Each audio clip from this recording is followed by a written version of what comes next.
Welcome to Vidyakashi Career Academy official YouTube channel. ಎಲ್ಲರಿಗೂ ನಮಸ್ಕಾರ. ನಾನು ನಿಮ್ಮ ಧಾರವಾಡದ ವಿದ್ಯಾಕಾಶಿ ಕರಿಯರ್ ಅಕಾಡೆಮಿಯ ಯಲ್ಲಪ್ಪ ಸರ್. ಸ್ಪರ್ಧಾರ್ಥಿಗಳೇ, ಇಂದು ನಮ್ಮ ಚರ್ಚಾಗೋಷ್ಠಿಯ ವಿಷಯ ಭಾರತದಲ್ಲಿಯ ಚುನಾವಣಾ ಸುಧಾರಣೆ ಕುರಿತು ಇಂದಿನ ಚರ್ಚಾಗೋಷ್ಠಿ. ಈ ಒಂದು ಚರ್ಚಾಗೋಷ್ಠಿಗೆ ತಮಗೆಲ್ಲರಿಗೂ ಹೃತ್ಪೂರ್ವಕವಾದ ಸ್ವಾಗತವನ್ನು ಕೋರುತ್ತೇನೆ. ಅದೇ ರೀತಿಯಾಗಿ ಇಂದಿನ ನಮ್ಮ ಚರ್ಚಾಗೋಷ್ಠಿಯಲ್ಲಿ 3 ಜನ ಅತಿಥಿಗಳು ಇಂದು ಪಾಲ್ಗೊಂಡಿದ್ದಾರೆ. ಆ 3 ಜನ ಅತಿಥಿಗಳು ಈ ಭಾರತದ ಚುನಾವಣಾ ಸುಧಾರಣೆಗಳ ಕುರಿತು ತಮ್ಮದೇ ಆದಂಥ ಅಭಿಪ್ರಾಯಗಳನ್ನು, ಆಲೋಚನೆಗಳನ್ನು ನಿಮ್ಮೊಂದಿಗೆ ಸಮಗ್ರವಾಗಿ ಚರ್ಚಿಸಲಿದ್ದಾರೆ. ಮೊದಲನೇ ಅತಿಥಿಗಳು ಸೋಮೇಶ್ವರ್ ಗುರುಮಠ ಅಂತ. ಅವರನ್ನು ನಿಮ್ಮೆಲ್ಲರ ಪರವಾಗಿ ಈ ಕಾರ್ಯಕ್ರಮಕ್ಕೆ ತುಂಬ ಹೃದಯದಿಂದ ಸ್ವಾಗತವನ್ನು ಕೋರುತ್ತೇನೆ. ನಮಸ್ತೆ ಸರ್. ಇನ್ನೋರ್ವ ಅತಿಥಿಗಳಾದಂಥ ಮೃತ್ಯುಂಜಯ ಕಬ್ಬೂರು ಅವರು, ಇವರು ಕೂಡ ಕಾರ್ಯಕ್ರಮಕ್ಕೆ ಬರಮಾಡಿಕೊಳ್ಳುತ್ತೇನೆ. Thank you sir, thank you so much. ಇನ್ನೋರ್ವ ಅತಿಥಿಗಳಾದಂಥ ಗುರುಶಾಂತ್ ಗಾಣಗೇರ್ ಎಂಬುವರು, ಅವರನ್ನು ಕೂಡ ಈ ಒಂದು ಚರ್ಚಾಗೋಷ್ಠಿಯ ಒಂದು ಕಾರ್ಯಕ್ರಮಕ್ಕೆ ತುಂಬ ಹೃದಯದ ಸ್ವಾಗತವನ್ನು ಕೋರುತ್ತೇನೆ. Thank you sir. ಓಕೆ ಪ್ರೇಕ್ಷಕರೇ, ಈಗ ನಾವು ನೇರವಾಗಿ ಭಾರತದಲ್ಲಿನ ಚುನಾವಣಾ ಸುಧಾರಣೆ ಕುರಿತು ನಿಮ್ಮೊಂದಿಗೆ ಈ ಒಂದು ಚರ್ಚಾಗೋಷ್ಠಿಯಲ್ಲಿ ಸಮಗ್ರವಾಗಿ ಚರ್ಚಿಸಲಿದ್ದೇವೆ. ಭಾರತದಲ್ಲಿ ವ್ಯವಸ್ಥಿತವಾಗಿ ಚುನಾವಣೆಯನ್ನು ನಡೆಸಲು ಸಂವಿಧಾನಬದ್ಧವಾದ ಒಂದು ಚುನಾವಣಾ ಆಯೋಗವಿದೆ. ಈ ಒಂದು ಚುನಾವಣಾ ಆಯೋಗವು ಸ್ಥಳೀಯ ಮಟ್ಟದಿಂದ ಹಿಡಿದುಕೊಂಡು ಇಡೀ ನಮ್ಮ ಸಂಸತ್ತಿನ ಚುನಾವಣೆಗಳನ್ನು ಮುನ್ನಡೆಸಿಕೊಂಡು ಹೋಗ್ತಕ್ಕಂಥ ಒಂದು ಸಂವಿಧಾನಬದ್ಧವಾದ ಸಂಸ್ಥೆ. ಈ ಒಂದು ಪ್ರಜಾಪ್ರಭುತ್ವದಲ್ಲಿ ಈ ಪ್ರಜಾಪ್ರಭುತ್ವವು ಜೀವಂತಿಕವಾಗಿ ಇರಬೇಕಾದ್ರೆ ನಮ್ಮ ಚುನಾವಣಾ ಆಯೋಗವು ಮುಕ್ತವಾಗಿ ಕಾರ್ಯವನ್ನು ಮಾಡಿದಾಗ ಮಾತ್ರ ಪ್ರಜಾಪ್ರಭುತ್ವ ಹೆಚ್ಚು ಬಲಶಾಲಿಯಾಗಿ ಕಾರ್ಯವನ್ನು ನಿರ್ವಹಿಸಕ್ಕೆ ಸಾಧ್ಯ ಆಗ್ತದೆ. ಜೊತೆಗೆ ನಮ್ಮ ಚುನಾವಣೆಗಳು ನಿಷ್ಪಕ್ಷಪಾತವಾಗಿ ಈ ದೇಶದಲ್ಲಿ ನಡೆದಾಗ ನಮ್ಮ ಭಾರತ ದೇಶ ಒಂದು ಆರ್ಥಿಕತೆಯಲ್ಲಿ, ಸಾಮಾಜಿಕವಾಗಿ ಒಂದು ಹೆಚ್ಚಿನ ಕ್ಷೇತ್ರದಲ್ಲಿ ಮುನ್ನುಗ್ಗಲು ಸಾಧ್ಯ ಆಗ್ತದೆ. ಹಾಗಾಗಿ ಒಟ್ಟಾರೆಯಾಗಿ ಈ ದೇಶದ ಅಭಿವೃದ್ಧಿಗೆ ನಿಷ್ಪಕ್ಷವಾದ ಚುನಾವಣಾ ನಡೆದಾಗ ಮಾತ್ರ ದೇಶ ಒಂದು ತೀವ್ರಗತಿಯಲ್ಲಿ ಅಭಿವೃದ್ಧಿ ಹೊಂದುತ್ತದೆ ಎಂಬುದು ನಮ್ಮ ಒಂದು ಅಭಿಪ್ರಾಯವಾಗಿದೆ. ಈ ಎಲ್ಲ ವಿಷಯದ ಕುರಿತು ಇಂದಿನ 3 ಜನ ಅತಿಥಿ ಮಹೋದಯರು ಮಾತನಾಡಲಿದ್ದಾರೆ. ಮೊದಲನೇದಾಗಿ ಸೋಮೇಶ್ವರ್ ಗುರುಮಠ ಅವರು ತಮ್ಮ ಒಂದು ಅಭಿಪ್ರಾಯಗಳನ್ನು ಇಲ್ಲಿ ಹಂಚಿಕೊಳ್ಳಬೇಕೆಂದು ಅವರಲ್ಲಿ ನಾನು ಕೇಳಿಕೊಳ್ಳುತ್ತೇನೆ.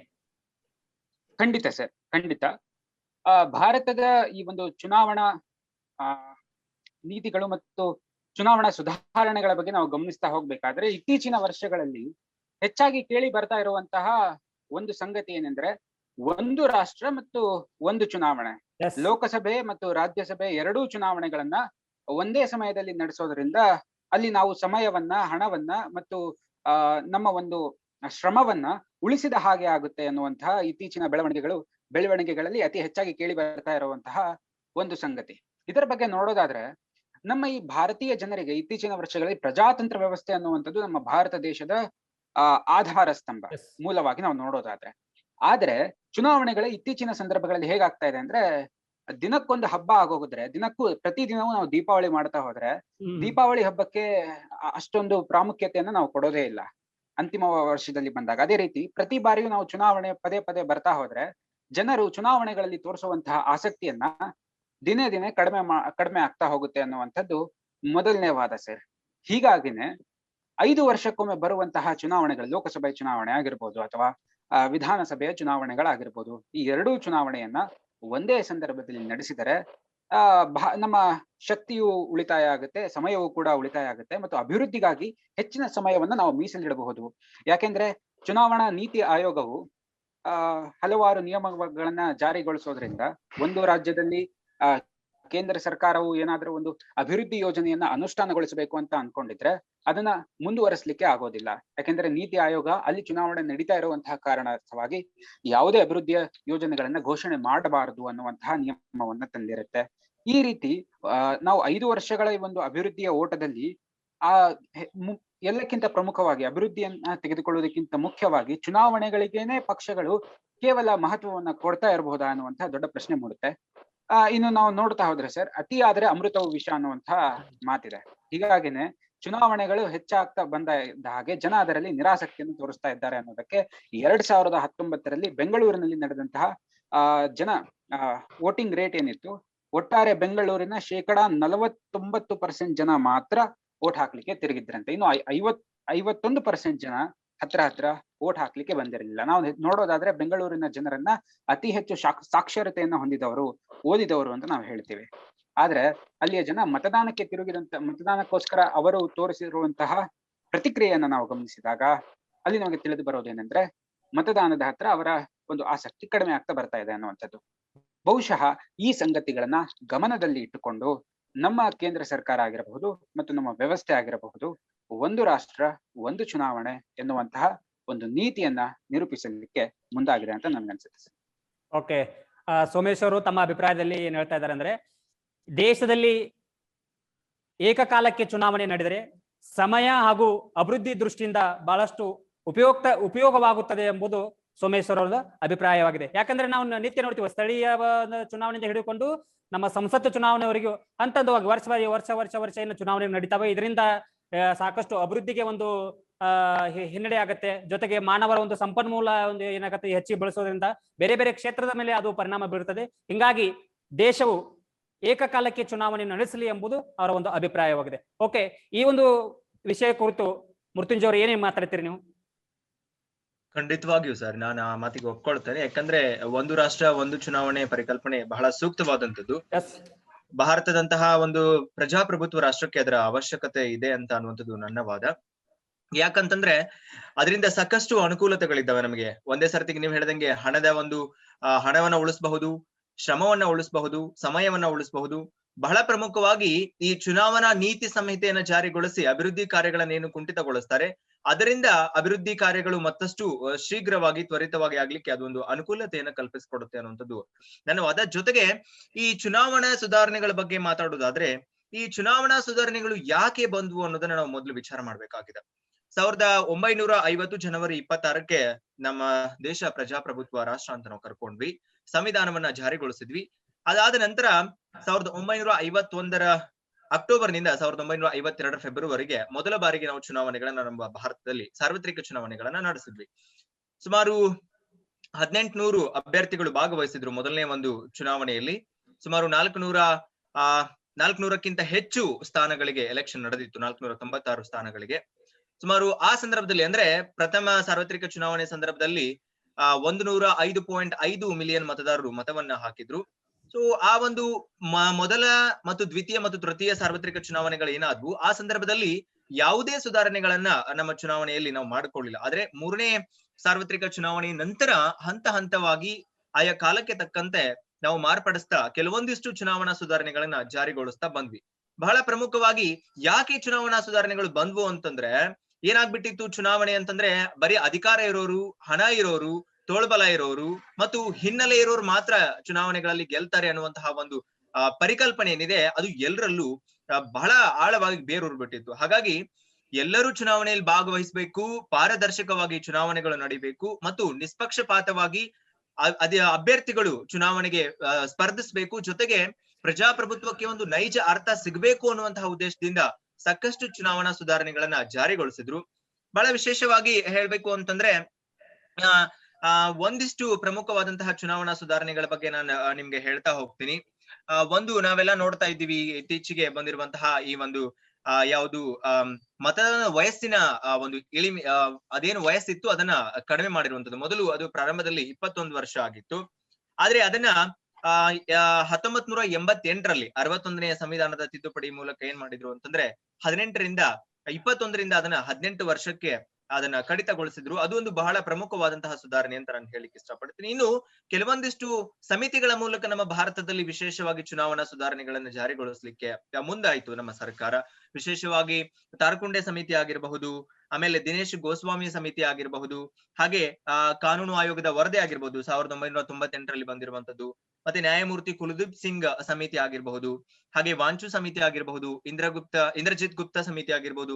ಈ ಎಲ್ಲಾ ಸಮಿತಿಗಳೇನಿದೆ, ಇನ್ನೂ ಸಾಕಷ್ಟು ಸಮಿತಿಗಳೆಲ್ಲ ಏನಿದ್ದಾವೆ ಅಂತಂದ್ರೆ ಆಯಾ ಕಾಲಕ್ಕೆ ಅವಶ್ಯಕತೆ ಇರುವಂತಹ ಕೆಲವೊಂದಿಷ್ಟು ಸುಧಾರಣೆಗಳನ್ನ ಜಾರಿಗೊಳಿಸಿ ಚುನಾವಣೆಯನ್ನ ಮತ್ತಷ್ಟು ಪಾರದರ್ಶಕವಾಗಿ ಮಾಡಬೇಕು, ಮತ್ತಷ್ಟು ಪರಿಣಾಮಕಾರಿಯಾಗಿ ಹಮ್ಮಿಕೊಳ್ಬೇಕು, ಮತ್ತು ಜನತೆಗೆ ಚುನಾವಣೆ ಬಗ್ಗೆ ಇರುವಂತಹ ಆ ಒಂದು ಒಲವು ಮತ್ತು ಆಸಕ್ತಿ ಹೆಚ್ಚಬೇಕು ಅನ್ನುವಂತಹ ಉದ್ದೇಶದಿಂದ, ಜೊತೆಗೆ ಎಲ್ಲರೂ ತಮ್ಮ ರಾಜಕೀಯ ಹಕ್ಕಾದಂತಹ ಮತವನ್ನ ನೀಡುವುದನ್ನ ಎಲ್ಲರೂ ನೀಡಬೇಕು ಅನ್ನುವಂತಹ ಉದ್ದೇಶದಿಂದ ಸಾಕಷ್ಟು ಸುಧಾರಣೆಗಳನ್ನ ಜಾರಿಗೊಳಿಸಿದ್ರು.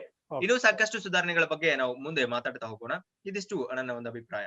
ಓಕೆ, ಮೃತ್ಯುಂಜಯವರು ತಮ್ಮ ಅಭಿಪ್ರಾಯದಲ್ಲಿ ಹೇಳ್ತಾ ಇದ್ದಾರೆ, ದೇಶದಲ್ಲಿ ಪಾರದರ್ಶಕತೆ ಚುನಾವಣೆ ನಡಿಬೇಕಾದ್ರೆ ಅಲ್ಲಿ ಪ್ರತಿಯೊಬ್ಬರಿಗೆ ಒಂದು ಜಾಗೃತಿ ಮೂಡಿಸಬೇಕು. ಈ ಚುನಾವಣಾ ಆಯೋಗ ಇಲ್ಲಿವರೆಗೆ ಒಂದು ವಿವಿಧ ಸಮಿತಿಗಳನ್ನು ರಚಿಸಿಕೊಂಡು ಆ ಚುನಾವಣಾ ಸುಧಾರಣೆ ಮಾಡ್ತಿರ್ಲಿಲ್ಲ. ಆ ಚುನಾವಣೆ ಸುಧಾರಣೆಗಳು ಪ್ರತಿಯೊಬ್ಬ ಪ್ರಜೆಗೂ ಮನಮುಟ್ಟಬೇಕು. ಮನಮುಟ್ಟಿದಾಗ ಮಾತ್ರ ಒಂದು ಚುನಾವಣೆ ಸುಧಾರಣೆ ಸಾಧ್ಯ ಎಂಬುದು ಮೃತ್ಯುಂಜಯವರ ಅಭಿಪ್ರಾಯವಾಗಿದೆ. ಇದಕ್ಕೆ ಸಂಬಂಧಪಟ್ಟಂತೆ ಪೂರಕವಾಗಿ ಗುರುಶಾಂತ್ ಅವರು ಏನು ಹೇಳಕ್ಕೆ ಇಷ್ಟಪಡ್ತೀರಿ? ಖಂಡಿತವಾಗಿಯೂ ಸರ್, ಈಗಾಗಲೇ ಸೋಮೇಶ್ ಅವರು ಸುಧಾರಣೆಗಳ ಕುರಿತು ಹೇಳಿದ್ರು, ಅದೇ ರೀತಿ ಮೃತ್ಯುಂಜಯ ಅವರು ಕೂಡ ಹೇಳಿದ್ರು. ಈ ಎಲ್ಲ ಸುಧಾರಣೆಗಳು ಬರುವ ಮುಂಚೆ ಮತ್ತು ಈ ಇರ್ತಕ್ಕಂಥ ಚುನಾವಣಾ ವ್ಯವಸ್ಥೆಯಲ್ಲಿ ಯಾವ ರೀತಿ ವ್ಯವಸ್ಥೆ ಇದೆ, ಚುನಾವಣೆ ಅಂದ್ರೆ ಏನು, ಮತ್ತು ಆ ಆಯೋಗ ಯಾವ ರೀತಿ ಕೆಲಸ ಮಾಡುತ್ತೆ, ಮತ್ತು ಯಾವ್ಯಾವ ರೀತಿ ಚುನಾವಣೆಗಳನ್ನ ನಡೆಸ್ತಾರೆ ಎಂಬತಕ್ಕಂಥ ಒಂದು ಬೇಸಿಕ್ ಅಥವಾ ಮೂಲ ಅಂತ ಏನ್ ಹೇಳ್ತೇವೆ ಅವುಗಳನ್ನ ತಿಳಿದುಕೊಳ್ಳುವುದು ಹೆಚ್ಚು ಸೂಕ್ತ ಅಂತ ನನ್ನ ಒಂದು ಅಭಿಪ್ರಾಯ. ಯಾಕಂದ್ರೆ ಆ ಒಂದು ಮೂಲ ಅಂಶಗಳನ್ನ ನಾವು ತಿಳಿದುಕೊಂಡ್ರೆ ಯಾವ ರೀತಿಯಾದಂತ ನಾವು ಸುಧಾರಣೆಗಳ ಬಗ್ಗೆ ಮಾತನಾಡಬಹುದು ಎಂಬತಕ್ಕಂಥದ್ದು ನಮ್ಮ ಒಂದು ಕಲ್ಪನೆಗೆ ಬರುತ್ತೆ ಎಂಬತಕ್ಕಂಥದ್ದು ನನ್ನ ಒಂದು ವಿಚಾರ ಸರ್.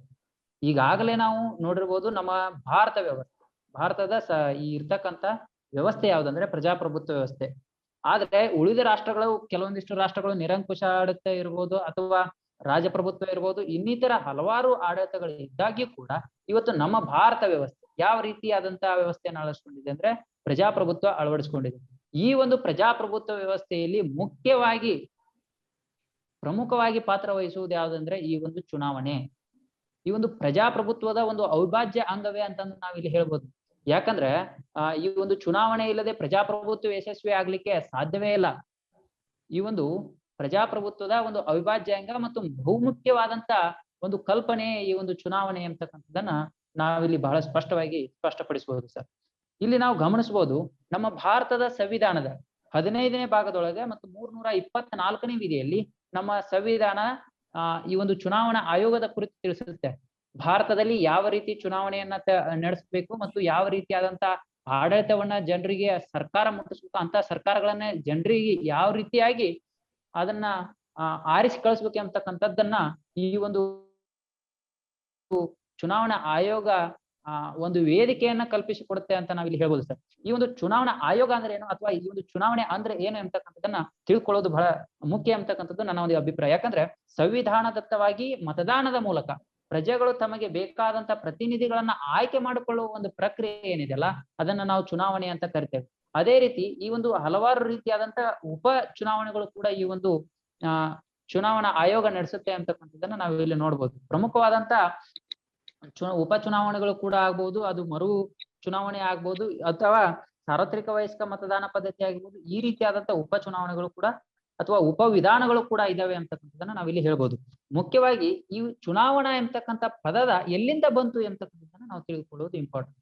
ಇಲ್ಲಿ ಚುನಾವಣಾ ಎಂಬತಕ್ಕಂಥ ಈ ಒಂದು ಪದ ಲ್ಯಾಟಿನ್ ಭಾಷೆಯ ಎಲ್ಜಿರ್ ಎಂಬತಕ್ಕಂಥ ಪದದಿಂದ ಬಂತು. ಎಲ್ಜಿರ್ ಅಂದ್ರೆ ಆರಿಸು, ಆಯ್ಕೆ ಮಾಡು ಎಂಬತಕ್ಕಂಥ ಒಂದು ವಿಶೇಷವಾದಂತ ಅರ್ಥವನ್ನ ಆ ಒಂದು ಪದ ಕೊಡುತ್ತೆ.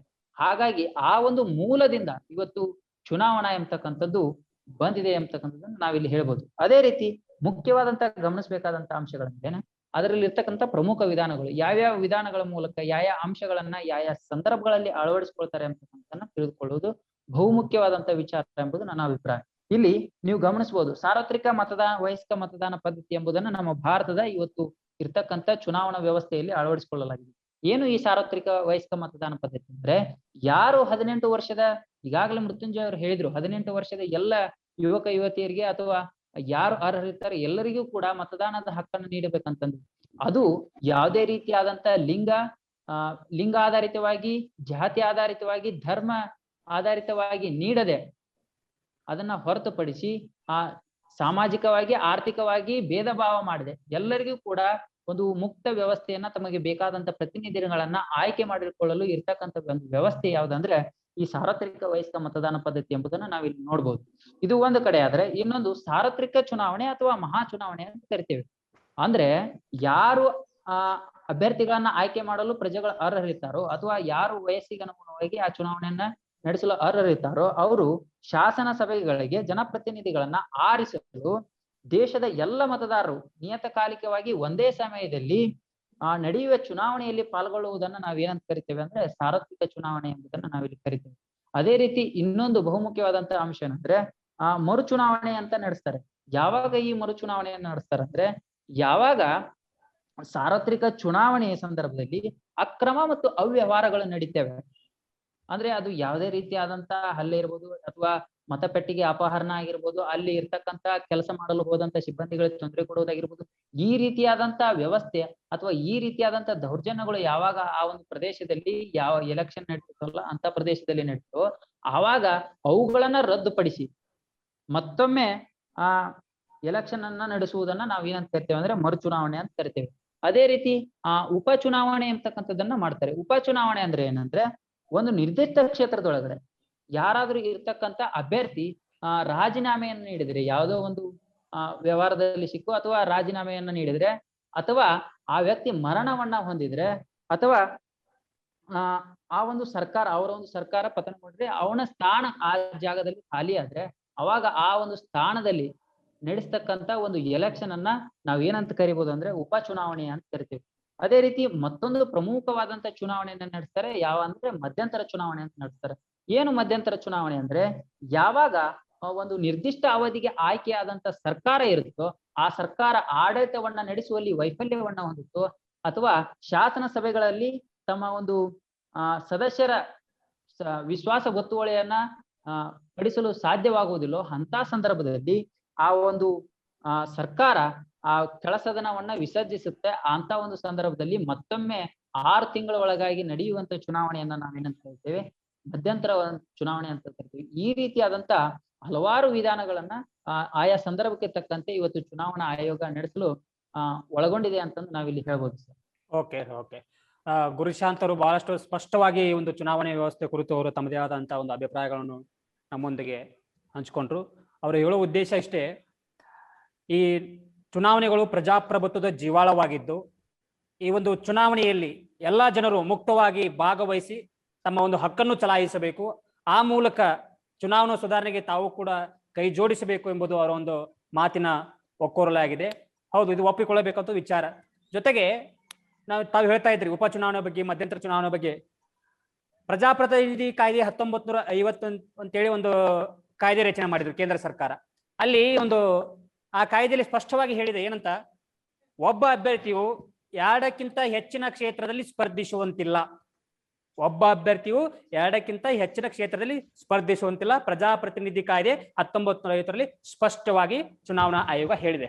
ಆದ್ರೆ ಇವತ್ತಿಗೂ ಕೂಡ ನಾವು ಚುನಾವಣೆಗಳನ್ನು ಗಮನಿಸಿದಾಗ ಅದು ಲೋಕಸಭೆ ಆಗಿರ್ಬೋದು, ವಿಧಾನಸಭೆ ಆಗಿರ್ಬೋದು, ಬೇರೆ ಚುನಾವಣೆಗಳಾಗಿರ್ಬೋದು, ಉಪಚುನಾವಣೆಗಳು, ಇವತ್ತಿಗೂ ಕೂಡ ಒಬ್ಬ ಅಭ್ಯರ್ಥಿಯು ಎರಡು ಕ್ಷೇತ್ರದಲ್ಲಿ ಜಯಶಾಲಿಯಾಗಿ ನಿಂತು ಜಯಶಾಲಿಯಾಗಿ ಬರ್ತಾನೆ. ಇದರಿಂದ ಎರಡೂ ಕ್ಷೇತ್ರದಲ್ಲಿ ಜಯಶಾಲಿಯಾದಾಗ ಅದು ಆಕಸ್ಮಿಕವಾಗಿ ಯಾವ ಒಂದು ಕ್ಷೇತ್ರವನ್ನು ಮಾತ್ರ ಆಯ್ಕೆ ಮಾಡ್ಕೋಬೇಕು, ಅಲ್ಲಿ ಇನ್ನೊಂದು ಕ್ಷೇತ್ರ ಏನಾಗುತ್ತೆ ಮತ್ತು ಮರು ಚುನಾವಣೆ ನಡೀಬೇಕಾಗ್ತದೆ. ಆ ಒಂದು ರಾಜೀನಾಮೆ ಕೊಡ್ತಾರಲ್ಲ ಆ ಚುನಾವಣೆಗೆ ಮರು ಚುನಾವಣೆ ನಡೀತದೆ.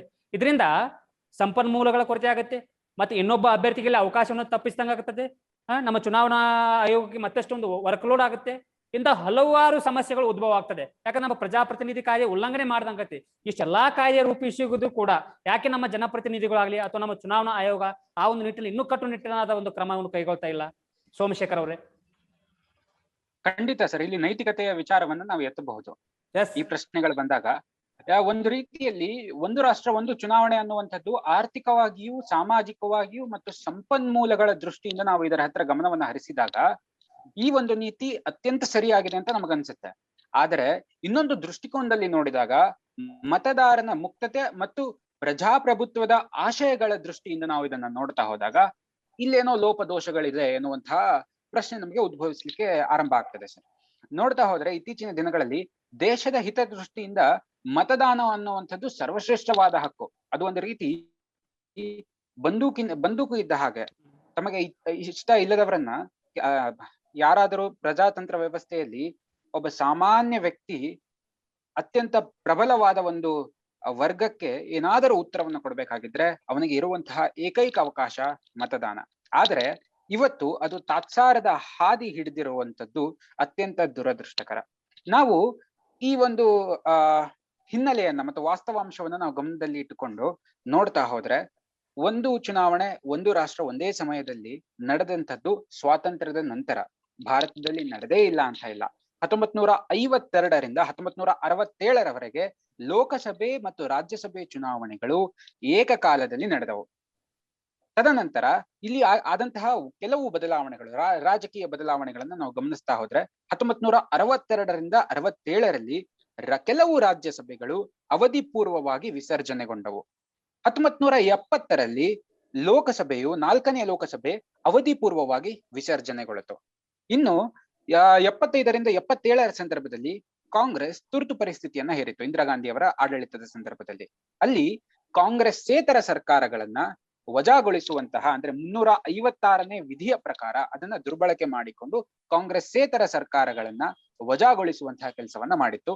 1959ರಲ್ಲಿ ಕೇರಳದಲ್ಲಿ ಇರುವಂತಹ ನಂಬೂದಿರಿಯವರ ಪಕ್ಷವನ್ನ ಅದು ವಜಾಗೊಳಿಸಿತ್ತು. ತದನಂತರ ನಾವು ನೋಡ್ತಾ ಹೋದ್ರೆ ಜನತಾ ಸರ್ಕಾರ ಬಂದಾಗ ಕಾಂಗ್ರೆಸ್ ಸರ್ಕಾರಗಳನ್ನ ವಜಾಗೊಳಿಸುವಂತಹ ಕೆಲಸವನ್ನ ಮಾಡ್ತಾ ಹೋಯ್ತು. ಈ ರೀತಿ ಪದೇ ಪದೇ ಚುನಾವಣೆ ನಡೆಯೋದಕ್ಕೆ ಕಾರಣ ಏನಾಯ್ತು ಅಂದ್ರೆ ಈ ಒಂದು ಸಂದರ್ಭದಲ್ಲಿ ಪಕ್ಷಾಂತರ, ಕೆಲವು ವ್ಯಕ್ತಿಗಳು ಒಂದು ಪಕ್ಷದಿಂದ ಮತ್ತೊಂದು ಪಕ್ಷಕ್ಕೆ ಹೋಗುವಂಥದ್ದು, ಒಂದು ಪಕ್ಷವನ್ನ ಬಿಟ್ಟು. ಇದರಿಂದ ಅಂತಿಮವಾಗಿ ಇದು ಪ್ರಜಾತಂತ್ರದ ದೃಷ್ಟಿಕೋನದಿಂದ ಅನ್ಯಾಯ ಅಂತ ಪರಿಗಣನೆ ಮಾಡಿಬಿಟ್ಟು 1985ರಲ್ಲಿ ಪಕ್ಷಾಂತರ ನಿಷೇಧ ಕಾಯ್ದೆಯನ್ನು ಕೂಡ ಜಾರಿಗೆ ತಂದ್ರು ನ್ಯಾಯಾಲಯದ ಮುಖಾಂತರ.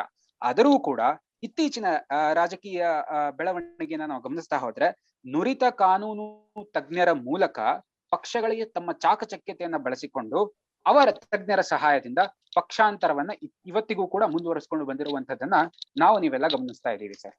ಇಲ್ಲಿ ನಾವು ನೋಡ್ತಾ ಹೋದ್ರೆ ಏಕಕಾಲದ ಚುನಾವಣೆಗಳ ಪ್ರಸ್ತಾಪವನ್ನ ಕೇವಲ ಇತ್ತೀಚಿನ ದಿನಗಳಲ್ಲಿ ನಾವು ಕೇಳ್ತಾ ಇದ್ದೀವಾ? ಇಲ್ಲ. 1983ರಲ್ಲಿ ಪ್ರಪ್ರಥಮ ಬಾರಿಗೆ ಚುನಾವಣಾ ಆಯೋಗ ಕೂಡ ಇದರ ಪರವಾಗಿ ಧ್ವನಿಯನ್ನ ಎತ್ತಿತ್ತು. 1999ರಲ್ಲಿ ಅಟಲ್ ಬಿಹಾರಿ ವಾಜಪೇಯಿ ಅವರ ಸರ್ಕಾರದ ಸಂದರ್ಭದಲ್ಲಿ ನ್ಯಾಯಾಂಗ ಮಂಡಳಿಯು ಕೂಡ ಇದರ ಬಗ್ಗೆ ಧ್ವನಿಯನ್ನ ಎತ್ತಿತ್ತು. ಇನ್ನು 2014ರಲ್ಲಿ ಎನ್ಡಿಎ ಸರ್ಕಾರ ತಾನು ಚುನಾವಣೆಯಲ್ಲಿ ಗೆದ್ದು ಬಂದ ನಂತರ ಕೂಡ ಇದರ ಬಗ್ಗೆ ಪ್ರಸ್ತಾವನೆಯನ್ನ ಇಟ್ಟಿತ್ತು. 2016ರಲ್ಲಿ ನರೇಂದ್ರ ಮೋದಿ ಅವರು ಕೂಡ 2019ರ ಚುನಾವಣೆಯನ್ನ ನಾವು ಒಂದು ರಾಷ್ಟ್ರ ಒಂದು ಚುನಾವಣೆಯನ್ನ ಮಾಡಿಬಿಡೋಣವೇ ಎನ್ನುವಂತಹ ಪ್ರಶ್ನೆಯನ್ನು ಕೂಡ ಕೇಳಿದ್ರು. 2017ರಲ್ಲಿ ಕಾನೂನು ಆಯೋಗ ಏನ್ ಹೇಳಿತ್ತು ಅಂದ್ರೆ ನೀತಿ ಆಯೋಗದ ಶಿಫಾರಸ್ಸಿನಂತೆ ಕೆಲವು ಸಾಂವಿಧಾನಿಕ ತಿದ್ದುಪಡಿಗಳನ್ನ ಮಾಡಿ ನಾವು ಒಂದು ರಾಷ್ಟ್ರ ಒಂದು ಚುನಾವಣೆ ಎನ್ನುವಂತಹ ನೀತಿಯನ್ನ ನಿರೂಪಿಸಬಹುದು ಅಂತ ಅವ್ರು ಹೇಳ್ತು. ಹಾಗಿದ್ದಲ್ಲಿ ಒಂದು ರಾಷ್ಟ್ರ ಒಂದು ಚುನಾವಣೆಯನ್ನ ಮಾಡಲಿಕ್ಕೆ ಅಗತ್ಯವಾಗಿ ಯಾವ ತಿದ್ದುಪಡಿಗಳನ್ನ ಮಾಡಬೇಕಾಗಿ ಬರುತ್ತೆ ಅಂತ ಹೇಳಿದ್ರೆ, ಕಾನೂನಿನ 83ನೇ ವಿಧಿಯ ಪ್ರಕಾರ ಲೋಕಸಭೆಯ ಅವಧಿಗೆ ವಿಸ್ತರಣೆಗೆ ಸಂಬಂಧಿಸಿದಂತಹ ಈ ಒಂದು ವಿಧಿಯನ್ನ ನಾವು ತಿದ್ದುಪಡಿ ಮಾಡಬಹುದು. ಅಂದ್ರೆ ಲೋಕಸಭೆ ವಿಸ್ತರಣೆನ ಒಂದು 6 ತಿಂಗಳ ಕಾಲ ಹೆಚ್ಚು ಮಾಡಬಹುದಾಗ ಆ ರೀತಿಯಲ್ಲಿ. ಇನ್ನು 85ನೇ ವಿಧಿಯ ಪ್ರಕಾರ ಲೋಕಸಭೆ ವಿಸರ್ಜನೆ ಕುರಿತು ರಾಷ್ಟ್ರಪತಿಯವರಿಗೆ ಇರುವಂತಹ ಅಧಿಕಾರದ ಕುರಿತು ಈ ವಿಧಿ ಹೇಳುತ್ತೆ. ಇಲ್ಲೂ ಕೆಲವು ತಿದ್ದುಪಡಿಗಳನ್ನ ಮಾಡಬೇಕಾಗತ್ತೆ. ಇನ್ನು 172ನೇ ವಿಧಿಯ ಪ್ರಕಾರ ವಿಧಾನಸಭೆ ಅವಧಿಯ ವಿಸ್ತರಣೆ ಅದನ್ನ ಮೊಟಕುಗೊಳಿಸುವಿಕೆ ಆಗಿರಬಹುದು, ಈ ಒಂದು ವಿಧಿಯನ್ನ ತಿದ್ದುಪಡಿ ಮಾಡಬೇಕಾಗತ್ತೆ. ಇನ್ನು 175ನೇ ವಿಧಿಯಲ್ಲಿ ವಿಧಾನಸಭೆ ವಿಸರ್ಜನಾ ನಿಬಂಧನೆಗಳ ಕುರಿತು ಇರುವಂತಹ ಈ ಒಂದು ವಿಧಿಯನ್ನು ಕೂಡ ತಿದ್ದುಪಡಿ ಮಾಡಬೇಕಾಗತ್ತೆ. ಇನ್ನು 356ನೇ ವಿಧಿಯಲ್ಲಿ ರಾಷ್ಟ್ರಪತಿ ಆಳ್ವಿಕೆಯನ್ನ ಹೇರಲಿಕ್ಕೆ ಒಂದು ರಾಜ್ಯದ ಮೇಲೆ ಇರುವಂತಹ ನಿಬಂಧನೆಗಳೇನಿದೆ ಇದಕ್ಕೂ ತಿದ್ದುಪಡಿಯನ್ನ ತರಬೇಕಾಗತ್ತೆ. ಸರ್, ನೀವೇ ಹೇಳಿದ ಹಾಗೆ 1951ರ ಪ್ರಜಾಪ್ರತಿನಿಧಿ ಕಾಯ್ದೆಗೂ ಕೂಡ ತಿದ್ದುಪಡಿ ತರಬೇಕಾಗತ್ತೆ. ಈ ಎಲ್ಲಾ ಅಗತ್ಯ ತಿದ್ದುಪಡಿಗಳನ್ನ ತಂದ ನಂತರ ಏಕಕಾಲದಲ್ಲಿ ಚುನಾವಣೆಗಳನ್ನ ನಡೆಸಲಿಕ್ಕೆ ಸಾಧ್ಯವಾದಷ್ಟು ಮಟ್ಟಿಗೆ ನಾವು ಒಂದು ಹೆಜ್ಜೆ ಮುಂದೆ ಹೋಗಬಹುದು ಅನ್ನುವಂಥ ವಿಷಯವನ್ನ ಮುಂದಿಡುತ್ತೆ. ಓಕೆ, ಸೋಮೇಶ್ ಅವರು ಹೇಳ್ತಾರೆ ಚುನಾವಣಾ ಸುಧಾರಣೆ ಆಗ್ಬೇಕು, ಕೆಲವೊಂದಿಷ್ಟು ಇನ್ನಷ್ಟು ಬಹಳಷ್ಟು ನಮ್ಮ ಚುನಾವಣಾ ಸುಧಾರಣೆ ಆದಾಗ ಮಾತ್ರ ಒಂದು ಬದಲಾವಣೆ ಮಾಡಲು ಸಾಧ್ಯ ಅಂತ ಹೇಳ್ತಾರೆ, ಒಪ್ಪಿಕೊಳ್ಳೋ ವಿಚಾರ. ಜೊತೆಗೆ ನಾವು ಇಲ್ಲಿ ಈ ಒಂದು ಚುನಾವಣಾ ಸುಧಾರಣೆಗೆ ಸಂಬಂಧಪಟ್ಟಂತೆ ಗಮನಿಸಬೇಕಾದ ಅಂಶ ಏನಂತಂದ್ರೆ, ದೇಶದಲ್ಲಿರ್ತಕ್ಕಂಥ ಎಲ್ಲಾ ರಾಜಕೀಯ ಪಕ್ಷಗಳು ತಮ್ಮ ಅಭ್ಯರ್ಥಿಗಳಿಗೆ ಟಿಕೆಟ್ ಕೊಡಬೇಕಾದ್ರೆ ವಿವಿಧ IPC ಸೆಕ್ಷನ್ ಅಂದ್ರೆ ಇಂಡಿಯನ್ ಪೆನಲ್ ಕೋಡ್ ಅಡಿಯಲ್ಲಿ ಕೇಸ್ ಇರತಕ್ಕಂತ ಅಭ್ಯರ್ಥಿಗಳಿಗೆ ಟಿಕೆಟ್ ಕೊಡ್ತಾರೆ, ಅವ್ರಿಗೆ ಬಿ ಫಾರ್ಮ್ ಕೊಡ್ತಾರೆ. ಅವ್ರ ಪಕ್ಷದ ಉದ್ದೇಶ ಒಟ್ಟು ನಮಗೆ ಅಭ್ಯರ್ಥಿ ಗೆಲ್ಲಬೇಕು, ಚುನಾವಣೆಯಲ್ಲಿ ಅಭ್ಯರ್ಥಿ ಗೆಲ್ಲಬೇಕು, ನಮ್ಮ ಪಕ್ಷ ಅಧಿಕಾರಕ್ಕೆ ಬರಬೇಕು ಅಂತೇಳಿ ಕ್ರಿಮಿನಲ್ ಹಿನ್ನೆಲೆಯುಳ್ಳ ಅಭ್ಯರ್ಥಿಗಳಿಗೆ ಟಿಕೆಟ್ ಕೊಂಡು ಗೆಲ್ಲಿಸಿಕೊಂಡು ಬರ್ತಾರೆ. ಅವಾಗ ನಮ್ಮ ಚುನಾವಣಾ ಸುಧಾರಣಾ ಆಯೋಗ ಇದನ್ನ ಯಾಕೆ ಕಟ್ಟುನಿಟ್ಟಾಗಿ ಒಂದು ಇದಕ್ಕೆ ಬ್ರೇಕ್ ಆಗ್ತಾ ಇಲ್ಲ? ಸ್ಪಷ್ಟವಾಗಿ ಹೇಳ್ತದೆ, ಅವ್ರನ್ನ ನಾಮಿನೇಷನ್ ಮಾಡುವಾಗ ಚುನಾವಣಾ ಆಯೋಗ ಹೇಳ್ತದೆ ಈ ವ್ಯಕ್ತಿ ವಿರುದ್ಧ ಇಷ್ಟು ಸೆಕ್ಷನ್ ಅಡಿಯಲ್ಲಿ ಕೇಸ್ ಇದ್ದಾವೆ, ಈ ವ್ಯಕ್ತಿ ಈ ಒಂದು ಅಪರಾಧಿನ ಎಸಗಿದಂತೆ ಚುನಾವಣಾ ಆಯೋಗ ಸ್ಪಷ್ಟವಾಗಿ ಉತ್ತರ ಕೊಡ್ತದೆ. ಬಟ್ ಅವಾಗ ವಿವಿಧ ಪಕ್ಷಗಳಿಗೆ ಸ್ಪಷ್ಟವಾಗಿ ಒಂದು ನೋಟಿಸ್ ಕೊಟ್ಟು, ಅಭ್ಯರ್ಥಿಗಳಿಗೆ ನೋಟಿಸ್ ಕೊಟ್ಟು ಅವ್ರನ್ನ ಸ್ಪರ್ಧಿಸದಂತೆ ತಡೆ ಹಿಡಬಹುದಲ್ಲ? ಅದನ್ನ ಯಾಕ ನಮ್ಮ ಚುನಾವಣಾ ಸುಧಾರಣಾ ಆಯೋಗ ಕಟ್ಟುನಿಟ್ಟಾಗಿ ಜಾರಿ ತರ್ತಾ ಇಲ್ಲ? ಈ ಕುರಿತು ಮೃತ್ಯುಂಜಯ ಅವ್ರಿ ಏನ್ ಹೇಳಕ್ ಇಷ್ಟಪಡ್ತೀರಿ? ಖಂಡಿತವಾಗಿಯೂ ಸರ್, ನಾನು ಹೇಳ್ಬೇಕಂತಿರೋ ವಿಚಾರನ ನೀವೇ ಪೀಠಿಕೆ ಹಾಕ್ಬಿಟ್ರಿ. ಅದನ್ನ ನಾವು ಅಭ್ಯರ್ಥಿಗಳ ಕಡ್ಡಾಯ ಹಿನ್ನೆಲೆ ಘೋಷಣೆ ಅಂತ ಕರಿತೀವಿ. ಒಟ್ಟು 3 ಹಿನ್ನೆಲೆಗಳ ಬಗ್ಗೆ ನಾವು ಗಮನಿಸ್ತೀವಿ. ಒಂದು ಶೈಕ್ಷಣಿಕ ಹಿನ್ನೆಲೆ, ಮತ್ತೊಂದು ಅಪರಾಧಿ ಹಿನ್ನೆಲೆ, ಮತ್ತೊಂದು ಆಸ್ತಿ ವಿವರಗಳ ಹಿನ್ನೆಲೆ ಅಂತ ನಾವು ಕರಿತೀವಿ. ಸೊ ಏನಿದು ಹಿನ್ನೆಲೆಗಳ ಘೋಷಣೆ ಅಂತಂದ್ರೆ, ನಿಷ್ಪಕ್ಷಪಾತವಾಗಿ ಚುನಾವಣೆಗಳನ್ನ ನಡೆಸಬೇಕು ಮತ್ತು ಅಧಿಕಾರ, ಹಣ ಇದ್ದವ್ರು ಮಾತ್ರ ಚುನಾವಣೆಗೆ ಸ್ಪರ್ಧಿಸಿ ಗೆಲ್ಲಬಾರದು ಅನ್ನುವಂಥ ಉದ್ದೇಶದಿಂದ ಅಧಿಕಾರವನ್ನ ಚಲಾಯಿಸಬೇಕು ಅನ್ನುವಂತಹ ಮನೋಶಕ್ತಿ ಇರುವಂತಹ ಪ್ರತಿಯೊಬ್ಬರು ಜನಸಾಮಾನ್ಯರು ಕೂಡ ಚುನಾವಣೆಯಲ್ಲಿ ಭಾಗವಹಿಸಿ ಗೆಲ್ಬೇಕು, ಅವರಿಂದ ರಾಷ್ಟ್ರಕ್ಕೆ ಸೇವೆ ಸಿಗಬೇಕು ಅನ್ನುವಂತಹ ಉದ್ದೇಶದಿಂದ ಈ 3 ಹಿನ್ನೆಲೆಗಳನ್ನ ಕಡ್ಡಾಯಗೊಳಿಸಿರುವಂತದ್ದು. ಇದು ಕಡ್ಡಾಯ. ಈ 3 ಹಿನ್ನೆಲೆಗಳ ಬಗ್ಗೆ ನಾನು ನೋಡೋದಾದ್ರೆ, ಮೊದಲನೇ ಹಿನ್ನೆಲೆ ಅಪರಾಧ ವಿವರಗಳ ಹಿನ್ನೆಲೆ ಅಂತ ನಾವು ಕರಿತೀವಿ. ಅಂದ್ರೆ ಯಾವ ವ್ಯಕ್ತಿ ಚುನಾವಣೆಗೆ ಸ್ಪರ್ಧಿಸ್ತಾ ಇದ್ದಾನೋ ಆತನಿಗೆ ಒಂದು ವೇಳೆ ಅಪರಾಧಿ ಹಿನ್ನೆಲೆ ಇದ್ರೆ, ಯಾವ ರೀತಿಯ ಅಪರಾಧಿ ಹಿನ್ನೆಲೆ ಅಂತಂದ್ರೆ, ಸುಪ್ರೀಂ ಕೋರ್ಟ್ 2003 ಒಂದು ನಿರ್ದೇಶನವನ್ನ ಮಾಡುತ್ತೆ. ಏನು ಅಂತಂದ್ರೆ, ಎಲೆಕ್ಷನ್ ಕಮಿಷನ್ ಆಫ್ ಇಂಡಿಯಾ ಅಂದ್ರೆ ಭಾರತ ಚುನಾವಣಾ ಆಯೋಗಕ್ಕೆ ಏನು ಅಂತಂದ್ರೆ, ಒಂದು ಅಫಿಡವಿಟ್ ಮೂಲಕ ಕಡ್ಡಾಯವಾಗಿ ಯಾರು ಚುನಾವಣೆಗೆ ಸ್ಪರ್ಧಿಸ್ತಾರೆ ಅವರು ತಮ್ಮ ಅಪರಾಧಿ ಹಿನ್ನೆಲೆಯನ್ನ ಘೋಷಣೆ ಮಾಡ್ಬೇಕು ಅನ್ನುವಂಥದ್ದು. ಯಾವ ಅಭ್ಯರ್ಥಿಗಳು ಈ ಚುನಾವಣೆ ಘೋಷಣೆ ಮಾಡ್ಬೇಕು ಅಥವಾ ಯಾವ ರೀತಿಯ ಅಪರಾಧಗಳನ್ನ ಇದು ಒಳಗೊಂಡಿದೆ ಅಂತಂದ್ರೆ, ವಿಶೇಷವಾಗಿ ಯಾರು ಚುನಾವಣೆಗೆ ಸ್ಪರ್ಧಿಸ್ಬೇಕು ಅಂತ ಅನ್ಕೊಂಡಿದ್ದಾನೋ ಸ್ಪರ್ಧಿ, ಅವನಿಗೆ ಯಾವುದೇ ಅಥವಾ ಆತ ಹಿಂದೆ ನ್ಯಾಯಾಲಯದಲ್ಲಿ ಯಾವುದೇ ವಿಚಾರಣೆಯನ್ನ ಎದುರಿಸ್ತಾ ಇದ್ರೆ, ಅಂದ್ರೆ ಸದ್ಯದ ಮಟ್ಟಿಗೆ ನ್ಯಾಯಾಲಯದಲ್ಲಿ ವಿಚಾರಣೆಯನ್ನ ಎದುರಿಸ್ತಾ ಇದ್ರೆ, ಅಥವಾ ನಾಮಪತ್ರವನ್ನ ಸಲ್ಲಿಸುವುದಕ್ಕಿಂತ ಪೂರ್ವದಲ್ಲಿ 6 ತಿಂಗಳ ಹಿಂದೆ ಯಾವುದೇ ವಿಚಾರಣೆಯನ್ನ ಎದುರಿಸ್ತಾ ಇದ್ರೆ, ಅಥವಾ ಬಾಕಿ ಇದ್ರೆ, ಅವನ ಮೇಲೆ ಯಾವ್ದಾದ್ರು ಒಂದು ಕೇಸ್ ಇನ್ನು ಬಾಕಿ ಇದ್ರೆ, ಅಥವಾ ಅದು ಇನ್ನು ಏನು ವಿಚಾರಣೆ ನಡೀತಾ ಇದ್ರೆ, ಅಥವಾ 2 ವರ್ಷ ಅಥವಾ ಅದಕ್ಕಿಂತ ಹೆಚ್ಚಿನ ಜೈಲು ಶಿಕ್ಷೆ ಆತನಿಗೆ ಆಗಿದ್ರೆ, ಈ ರೀತಿಯಾಗಿ ಯಾರು ಶಿಕ್ಷೆಗೆ ಒಳಗಾಗಿದ್ದಾರೆ ಅಥವಾ ಈ ರೀತಿಯಾದಂತಹ ಅಪರಾಧಿ ಹಿನ್ನೆಲೆಯನ್ನು ಯಾರು ಹೊಂದಿದಾರೋ ಅವರಿಗೆ ಚುನಾವಣೆಗೆ ಸ್ಪರ್ಧಿಸ್ಲಿಕ್ಕೆ ಅವಕಾಶವನ್ನ ಕಲ್ಪಿಸಿಕೊಡ್ಲಾಗಿಲ್ಲ.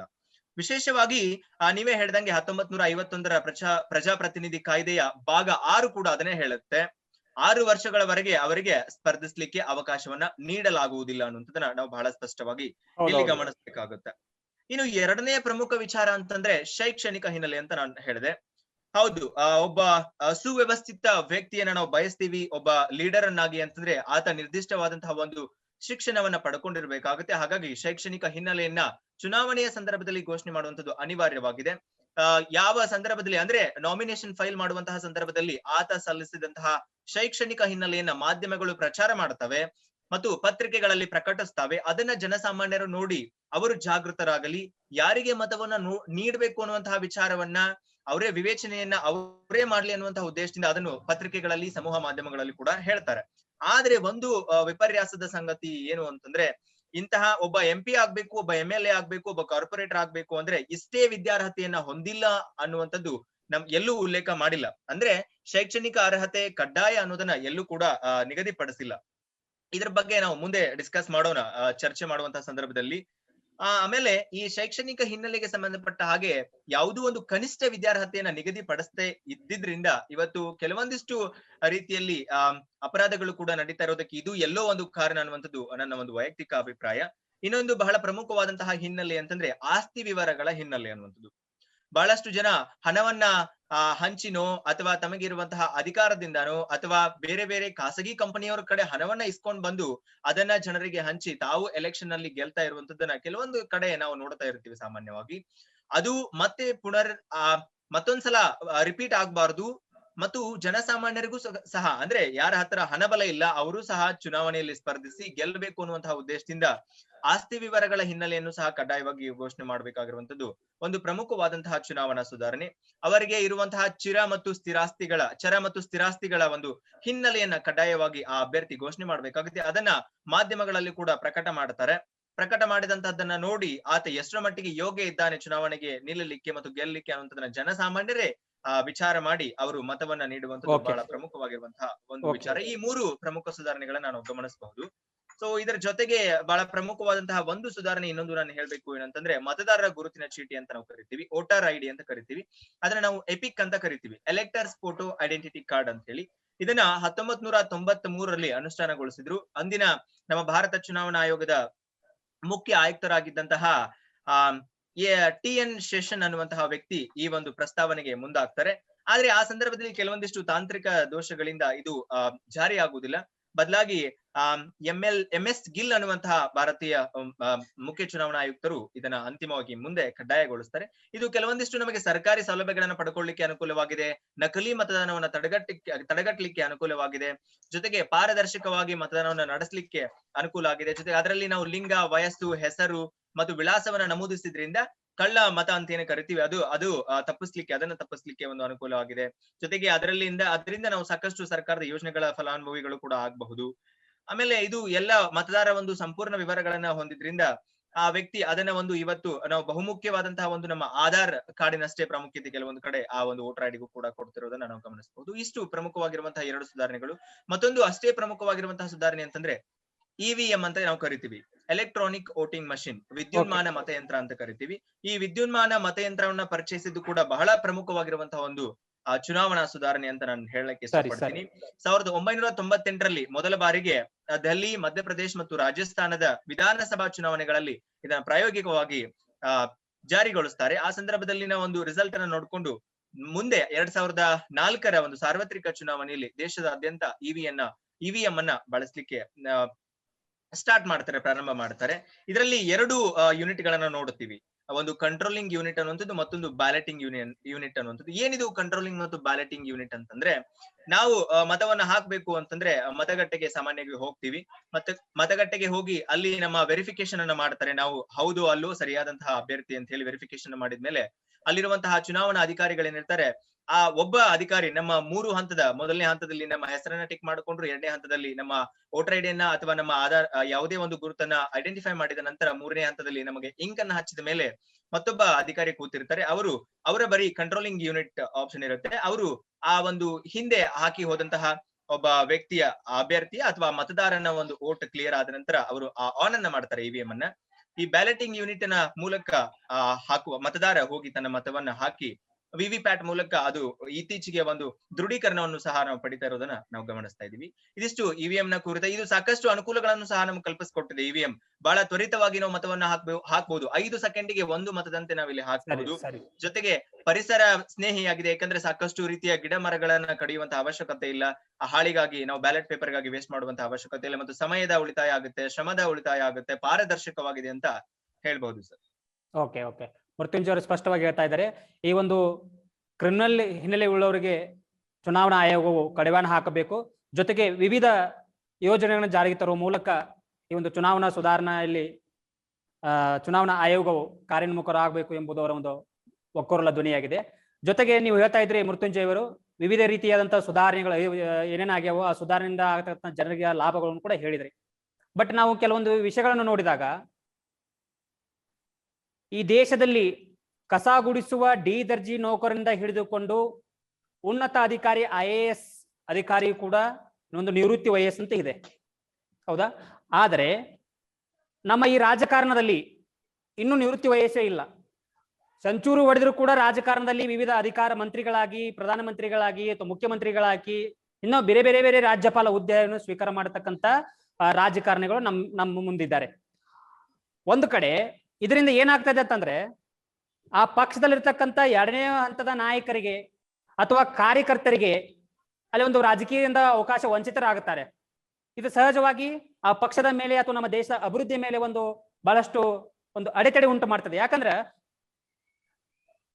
110 ವಯಸ್ಸಿನವರಿಗೂ ಕೂಡ ರಾಜಕಾರಣದಲ್ಲಿ ಇದ್ದಂತ ಉದಾಹರಣೆಗಳು ಸಾಕಷ್ಟು ಇವೆ. ಇದರಿಂದ ನಮ್ಮ ಇಡೀ ಚುನಾವಣಾ ಆಯೋಗ ಒಂದು ನಿರ್ದಿಷ್ಟ ವಯಸ್ಸನ್ನು ನಿಗದಿ ಮಾಡಿದ್ರೆ ಸಾಕಷ್ಟು ಜನರಿಗೆ ಅನುಕೂಲ ಆಗುತ್ತದೆ ಎಂಬುದು ನನ್ನ ಇಲ್ಲಿ ವೈಯಕ್ತಿಕ ಅಭಿಪ್ರಾಯವಾಗಿದೆ. ಈ ಕುರಿತು ಗುರುಶಾಂತ್ ಅವರು ಏನ್ ಹೇಳಕ್ ಇಷ್ಟಪಡ್ತೀರಿ? ಖಂಡಿತವಾಗಿ ಎಲ್ಲ ಕ್ಷೇತ್ರಗಳಲ್ಲಿ ಕೂಡ ನಾವು ಗಮನಿಸಬಹುದು. ಆ ಎಲ್ಲ ಕ್ಷೇತ್ರಗಳು ಕೂಡ ಒಂದು ನಿರ್ದಿಷ್ಟ ವಯಸ್ಸಂತ ನಿಗದಿಪಡಿಸಿದ್ದಾರೆ. ಆದ್ರೆ ನಮ್ಮ ಈ ರಾಜಕೀಯ ವ್ಯವಸ್ಥೆಗೆ ಇದು ಏನು ನಮ್ಮ ಚುನಾವಣೆಗೆ ಅಥವಾ ನಮ್ಮ ಭಾರತದ ವ್ಯವಸ್ಥೆಗೆ ಪೂರಕವಾಗಿ, ನಮ್ಮ ಭಾರತದ ಅಭಿವೃದ್ಧಿಗೆ ಪೂರಕವಾಗಿ ಇವತ್ತೇನು ರಾಜಕೀಯ ವ್ಯವಸ್ಥೆ ನಿಲ್ಲುತ್ತೆ, ಆ ಒಂದು ರಾಜಕೀಯ ವ್ಯವಸ್ಥೆಗೆ ಒಂದು ಯಾವುದೇ ರೀತಿಯಾದಂತ ನಿವೃತ್ತಿ ವಯಸ್ಸನ್ನ ಘೋಷಿಸದೇ ಇರುವುದು ಒಂದು ವಿಪರ್ಯಾಸ ಅಂತ ಹೇಳ್ಬೋದು. ಯಾಕಂದ್ರೆ ಹಿಂದೆ ಹಲವಾರು ಜನರು ಆಗಿನ ಕಾಲಕ್ಕೆ ತಕ್ಕಂತೆ ವೇಷಕ್ಕೆ ತಕ್ಕಂತೆ ಭಾಷೆ, ಆಚಾರ, ವಿಚಾರ, ಸಂಸ್ಕೃತಿ ಎಲ್ಲವೂ ಕೂಡ ಪ್ರಸ್ತುತತೆ ಎಡೆಗೆ ಸಾಗ್ಬೇಕೆಂಬುದು ನನ್ನ ಒಂದು ಅಭಿಪ್ರಾಯ. ಆದ್ರೆ ಕೆಲವೊಮ್ಮೆ ಏನಾಗುತ್ತೆ ಅಂದ್ರೆ ವಿಪರ್ಯಾಸದ ಸಂಗತಿ ಅಂದ್ರೆ ಆ ಹಿಂದಿನ ಆಲೋಚನೆಗಳು ಇರ್ತಕ್ಕಂಥ ಮುಂದುವರಿತಿರುವಂತ ಆಲೋಚನೆಗಳನ್ನ ತಡೆಗಟ್ಟವೆ ಅಂತಕ್ಕಂಥದ್ದು ನನ್ನ ಒಂದು ಅಭಿಪ್ರಾಯ. ಯಾಕಂದ್ರೆ ಈಗಿರ್ತಕ್ಕಂಥ ಪ್ರಸ್ತುತ ಇರ್ತಕ್ಕಂಥ ಯುವಕರಲ್ಲಿ ಆಗಿರ್ಬೋದು ಕ್ರಾಂತಿಕಾರಿಕ ವಿಚಾರಗಳು ಇರ್ತವೆ. ದೇಶವನ್ನ ಯಾವ ರೀತಿಯಾಗಿ ನಾವು ಮುನ್ನಡೆಸಬಹುದು ಅಥವಾ ಯಾವ ರೀತಿಯಾಗಿ ನಾವು ಶೀಘ್ರವಾಗಿ ಬದಲಾವಣೆಯನ್ನ ತರಬಹುದು, ಜನರಿಗೆ ಯಾವ ರೀತಿಯಾದಂತ ಅವಕಾಶಗಳನ್ನ ಕಲ್ಪಿಸಬಹುದು ಅಂತಕ್ಕಂಥದ್ದು ಆ ಒಂದು ಯುವಕರ ಒಂದು ವಿಚಾರಧಾರೆಗಳಾಗಿರ್ತವೆ. ಆದ್ರೆ ಇವತ್ತು ಅದಕ್ಕೆ ಎಲ್ಲೋ ಒಂದು ಕಡೆ ನೀವು ಹೇಳಿದಂತೆ ಆ ಒಂದು ಅಡೆತಡೆಗಳು ಸಾಕಷ್ಟಿದ್ದಾವೆ. ಈ ಒಂದು ನಿಟ್ಟಿನಲ್ಲಿ ಇವತ್ತು ಚುನಾವಣಾ ಆಯೋಗ ವಿಚಾರ ಮಾಡಬೇಕಾಗಿದೆ. ಯಾಕಂದ್ರೆ ಅವ್ರಿಗೂ ಕೂಡ ಒಂದು ನಿರ್ದಿಷ್ಟ ವಯಸ್ಸಿನ ವಯೋಮಿತಿಯನ್ನ ಹೇರಬೇಕಾಗಿದೆ. ಅಂದಾಗ ಮಾತ್ರ ಒಂದು ದೇಶದಲ್ಲಿ ಬದಲಾವಣೆಯನ್ನ ನೋಡ್ಲಿಕ್ಕೆ ಸಾಧ್ಯ. ಅಂದ್ರೆ ಇರ್ತಕ್ಕಂಥ ಯುವ ಜನತೆಗೆ ಒಂದು ವೇದಿಕೆ ಸಿಗ್ತೈತೆ ಆ ರಾಜಕೀಯ ವ್ಯವಸ್ಥೆಯಲ್ಲಿ ಅಂತ ನನ್ನ ಒಂದು ಅಭಿಪ್ರಾಯ. ಅದೇ ರೀತಿ ಮುಖ್ಯವಾಗಿ ಈಗಾಗಲೇ ಮೃತ್ಯುಂಜಯ ಅವರು ಹೇಳಿದ್ರು ಇವಿಎಂ ಕುರಿತು. ಏನಿದು ಎಲೆಕ್ಟ್ರಾನ್ ವೋಟಿಂಗ್ ಮಷಿನ್, ಇದು ಜಾರಿಗೆ ಬಂದಾಗ ಜನರಲ್ಲಿ ಒಂದು ಮಹೋನ್ನತವಾದಂತ ಆಶೋತ್ತರಗಳನ್ನ ಕಂಡಿದ್ರು. ಏನಂದ್ರೆ ಈಗಿರ್ತಕ್ಕಂಥ ಕಾಗದ ಮತದಾನ ಪತ್ರ, ಕಾಗದಗಳು ಉಳಿತಾಯ ಆಗ್ತವೆ. ಅದೇ ರೀತಿ ಇಡೀ ದೇಶಾದ್ಯಂತ ಸಮಯದ ಅಭಾವ ಇರುವುದಿಲ್ಲ. ಸಮಯ ಬಹಳಷ್ಟು ಕಡಿಮೆ ಸಮಯದಲ್ಲಿ ನಾವು ಆ ಮತವನ್ನ ಎಣಿಕೆ ಮಾಡಬಹುದು. ಈ ರೀತಿಯಾದಂತ ಹಲವಾರು ವಿಚಾರಗಳನ್ನ ತೆಗೆದುಕೊಂಡು ಆ ಒಂದು ಇವಿಎಂ ಇದೆಯಲ್ಲ ಅದನ್ನ ಸಾರ್ವತ್ರಿಕರಣಗೊಳಿಸಿದ್ರು ಅಥವಾ ಎಲ್ಲ ಒಂದು ಚುನಾವಣೆಗಳಲ್ಲಿ ಬಳಸಲಿಕ್ಕೆ ಮುಂದಾದ್ರು. ಇದು ಒಂದು ಕಡೆ ಸಂತೋಷದ ವಿಚಾರ. ಯಾಕಂದ್ರೆ ಅದೆಷ್ಟೆಲ್ಲ ಒಂದು ಒಳಿತುಗಳನ್ನ ನೀಡಿದ್ದಾಗ್ಯೂ ಕೂಡ ಇವತ್ತು ಅದರ ಮೇಲೆ ಇರ್ತಕ್ಕಂಥ ಆರೋಪಗಳು ತಪ್ತಾ ಇಲ್ಲ. ಯಾಕಂದ್ರೆ ನಾವು ಸೂಕ್ಷ್ಮವಾಗಿ ಗಮನಿಸಬಹುದು. ಇತ್ತೀಚೆಗೆ ಏನು ಅಸ್ಸಾಂನಲ್ಲಿ ನಡೆದಂತ ಚುನಾವಣೆಯನ್ನು ನೀವು ಗಮನಿಸಬಹುದು. ಆ ಚುನಾವಣೆಯಲ್ಲಿ ಇವತ್ತು ಯಾರು ಅಭ್ಯರ್ಥಿಗಳು ಇರ್ತಾರೆ ಅವರ ಒಂದು ಸ್ವಂತ ವಾಹನದಲ್ಲಿ ಇವತ್ತು ಆ ಇವಿಎಂ ಪೆಟ್ಟಿಗೆಗಳು ಹತ್ತಾ ಇವೆ. ಅದೇ ರೀತಿ ನೀವು ಬಿಹಾರದಲ್ಲಿ ಗಮನಿಸಬಹುದು. ಬಿಹಾರದಲ್ಲಿ ಕೂಡ ಇದೇ ರೀತಿಯಾದಂತ ಒಂದು ವ್ಯವಸ್ಥೆ ಆಗಿದೆ. ನೀವು ಇತ್ತೀಚೆಗೆ ನಡೆದಂತ ಪಶ್ಚಿಮ ಬಂಗಾಳದ ಒಂದು ಎಲೆಕ್ಷನ್ ಅನ್ನ ಗಮನಿಸಬಹುದು. ಅಲ್ಲಿ ಕೂಡ ಈ ರೀತಿಯಾದಂತ ಒಂದು ಪ್ರಕರಣ ಕಂಡು ಬಂದಿರುವುದನ್ನ ನಾವಿಲ್ಲಿ ಗಮನಿಸಬಹುದು. ಇವೆಲ್ಲವುಗಳು ಕೂಡ ಏನಾಗ್ತಾ ಇದೆ ಅಂದ್ರೆ ಎಲ್ಲೋ ಒಂದು ಕಡೆ ಜನರಿಗೆ ಆ ಒಂದು ಪ್ರಸ್ತುತ ಇರ್ತಕ್ಕಂಥ ಇವಿಎಂ ನ ಮೇಲೆ ಒಂದು ನಂಬಿಕೆಯನ್ನ ಕಳ್ಕೊಳ್ತಾ ಇದ್ದಾರೆ. ಆದ್ರೆ ಆ ನಿಟ್ಟಿನಲ್ಲಿ ಇವತ್ತು ಚುನಾವಣಾ ಆಯೋಗ ಸಕ್ರಿಯವಾಗಿ ಕ್ರಿಯಾಶೀಲವಾಗಿ ಕಾರ್ಯವನ್ನು ನಿರ್ವಹಿಸಬೇಕಾಗಿದೆ. ಅದನ್ನ ತೊಡೆದು ಹಾಕ್ಬೇಕು. ಅಂತ ಕಲ್ಪನೆಗಳು ಜನರಿಗೆ ಇರ್ತಕ್ಕಂಥದ್ದನ್ನ ತೊಡೆದು ಹಾಕುವಂತ ನಿಟ್ಟಿನಲ್ಲಿ ಇವರು ಕಾರ್ಯಪ್ರವೃತ್ತರಾಗಬೇಕು. ಯಾಕಂದ್ರೆ ಆ ಒಂದು ಇವಿಎಂ ಆಗಿರ್ಬೋದು ಅದರ ಕುರಿತು ಅದು ಕೆಲಸವನ್ನ ಕರೆಕ್ಟ್ ಆಗಿ ಮಾಡ್ತಾ ಇದ್ರು ಕೂಡ ಎಲ್ಲೋ ಒಂದು ಕಡೆ ವ್ಯವಸ್ಥೆ ಸರಿಯಾದ ಹಾದಿಯನ್ನ ಹಿಡಿತಾ ಇಲ್ಲ, ಹಾದಿಯನ್ನ ತಪ್ತಾ ಇದೆ ಅಂತ ನಾವಿಲ್ಲಿ ಗಮನಿಸಬಹುದು. ಆ ಒಂದು ನಿಟ್ಟಿನಲ್ಲಿ ಪಾರದರ್ಶಕವಾಗಿ ಮತ್ತು ಪ್ರಾಮಾಣಿಕವಾಗಿ ಮತ್ತು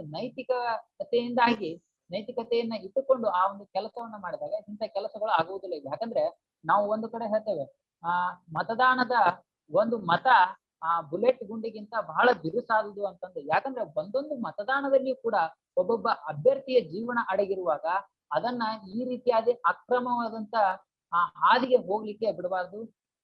ಬಿಟ್ಟಾಗ ಅದು ದೇಶದ ವ್ಯವಸ್ಥೆಗೂ ಕೂಡ ಪಟ್ಟು ಬೀಳುತ್ತೆ ಅಂತ ಹೇಳ್ಬೋದು. ಯಾಕಂದ್ರೆ ಪದೇ ಇವರು ಮತ್ತೆ ಚುನಾವಣೆಗಳನ್ನ ನಡೆಸಬೇಕಾಗತ್ತೆ. ಅದೇ ರೀತಿ ಇನ್ನಿತರ ಸಮಯದ ಅಭಾವ ಆಗುತ್ತೆ. ಅಲ್ಲಿ ಜನರ ಆರ್ಥಿಕ ಅಲ್ಲಿ ಕ್ಷೇತ್ರದ ಒಂದು ಪ್ರಗತಿ ಹಿನ್ನಡೆ ಆಗುತ್ತೆ. ಇವೆಲ್ಲ ಸಮಸ್ಯೆಗಳು ಕೂಡ ಆಗ್ತವೆ. ಆ ಕಾರಣದಿಂದಾಗಿ ಅಲ್ಲಿ ಸೂಕ್ತ ಕ್ರಮವನ್ನ ತೆಗೆದುಕೊಂಡು ಇರ್ತಕ್ಕಂಥ ಆ ಒಂದು ವ್ಯವಸ್ಥೆಯನ್ನ ಮತ್ತಷ್ಟು ಪರಿಣಾಮಕಾರಿಯಾಗಿ ಗಟ್ಟಿಗೊಳಿಸಬೇಕು ಎಂಬುದು ನನ್ನ ಒಂದು ಅಭಿಪ್ರಾಯ. ಅದೇ ರೀತಿ ಈಗಾಗಲೇ ಮುಂದುವರೆದು ಇನ್ನೊಂದು ವಿಚಾರ ಏನಪ್ಪಾ ಅಂದ್ರೆ ಈಗಾಗಲೇ ಮೃತ್ಯುಂಜಯ ಹೇಳಿದ್ರು ಕಡ್ಡಾಯ ಶಿಕ್ಷಣವಂತಂದು ನಿಜವಾಗ್ಲೂ ಕೂಡ ಇವತ್ತು ನಮ್ಮ ಭಾರತದ ವ್ಯವಸ್ಥೆಯನ್ನ ನೀವು ನೋಡೋದಾದ್ರೆ ಒಂದು ಶಿಕ್ಷಣ ರಂಗ ತೆಗೆದುಕೊಳ್ಳಿ, ಒಂದು ಉದ್ಯೋಗವನ್ನ ತೆಗೆದುಕೊಳ್ಳಿ, ಎಲ್ಲೇ ಹೋದ್ರೂ ಕೂಡ ನಿಮಗೆ ಒಂದು ಮಿನಿಮಮ್ ಕ್ವಾಲಿಫಿಕೇಶನ್ ಕೇಳ್ತಾರೆ. ಅದು ಒಂದು ಪ್ಯೂನಿಗೆ ಹೋದ್ರೂ ಕೂಡ ನಿಮಗೆ ಒಂದು 10ನೇ ತರಗತಿ ನೀವು ಮುಗಿಸಬೇಕು ಅಂತಕ್ಕಂಥ ಒಂದು ಕಡ್ಡಾಯ ಶಿಕ್ಷಣವನ್ನ ನಿಗದಿಪಡಿಸಿರ್ತಾರೆ. ಆದ್ರೆ ನೀವು ಅದೇ ಸೆಕ್ಟರ್, ಅದನ್ನೇ ಒಂದು ನಾವು ಇಲ್ಲಿ ರಾಜಕೀಯ ವ್ಯವಸ್ಥೆಯಲ್ಲಿ ಬಂದಾಗ ಆ ರೀತಿಯಾದಂತ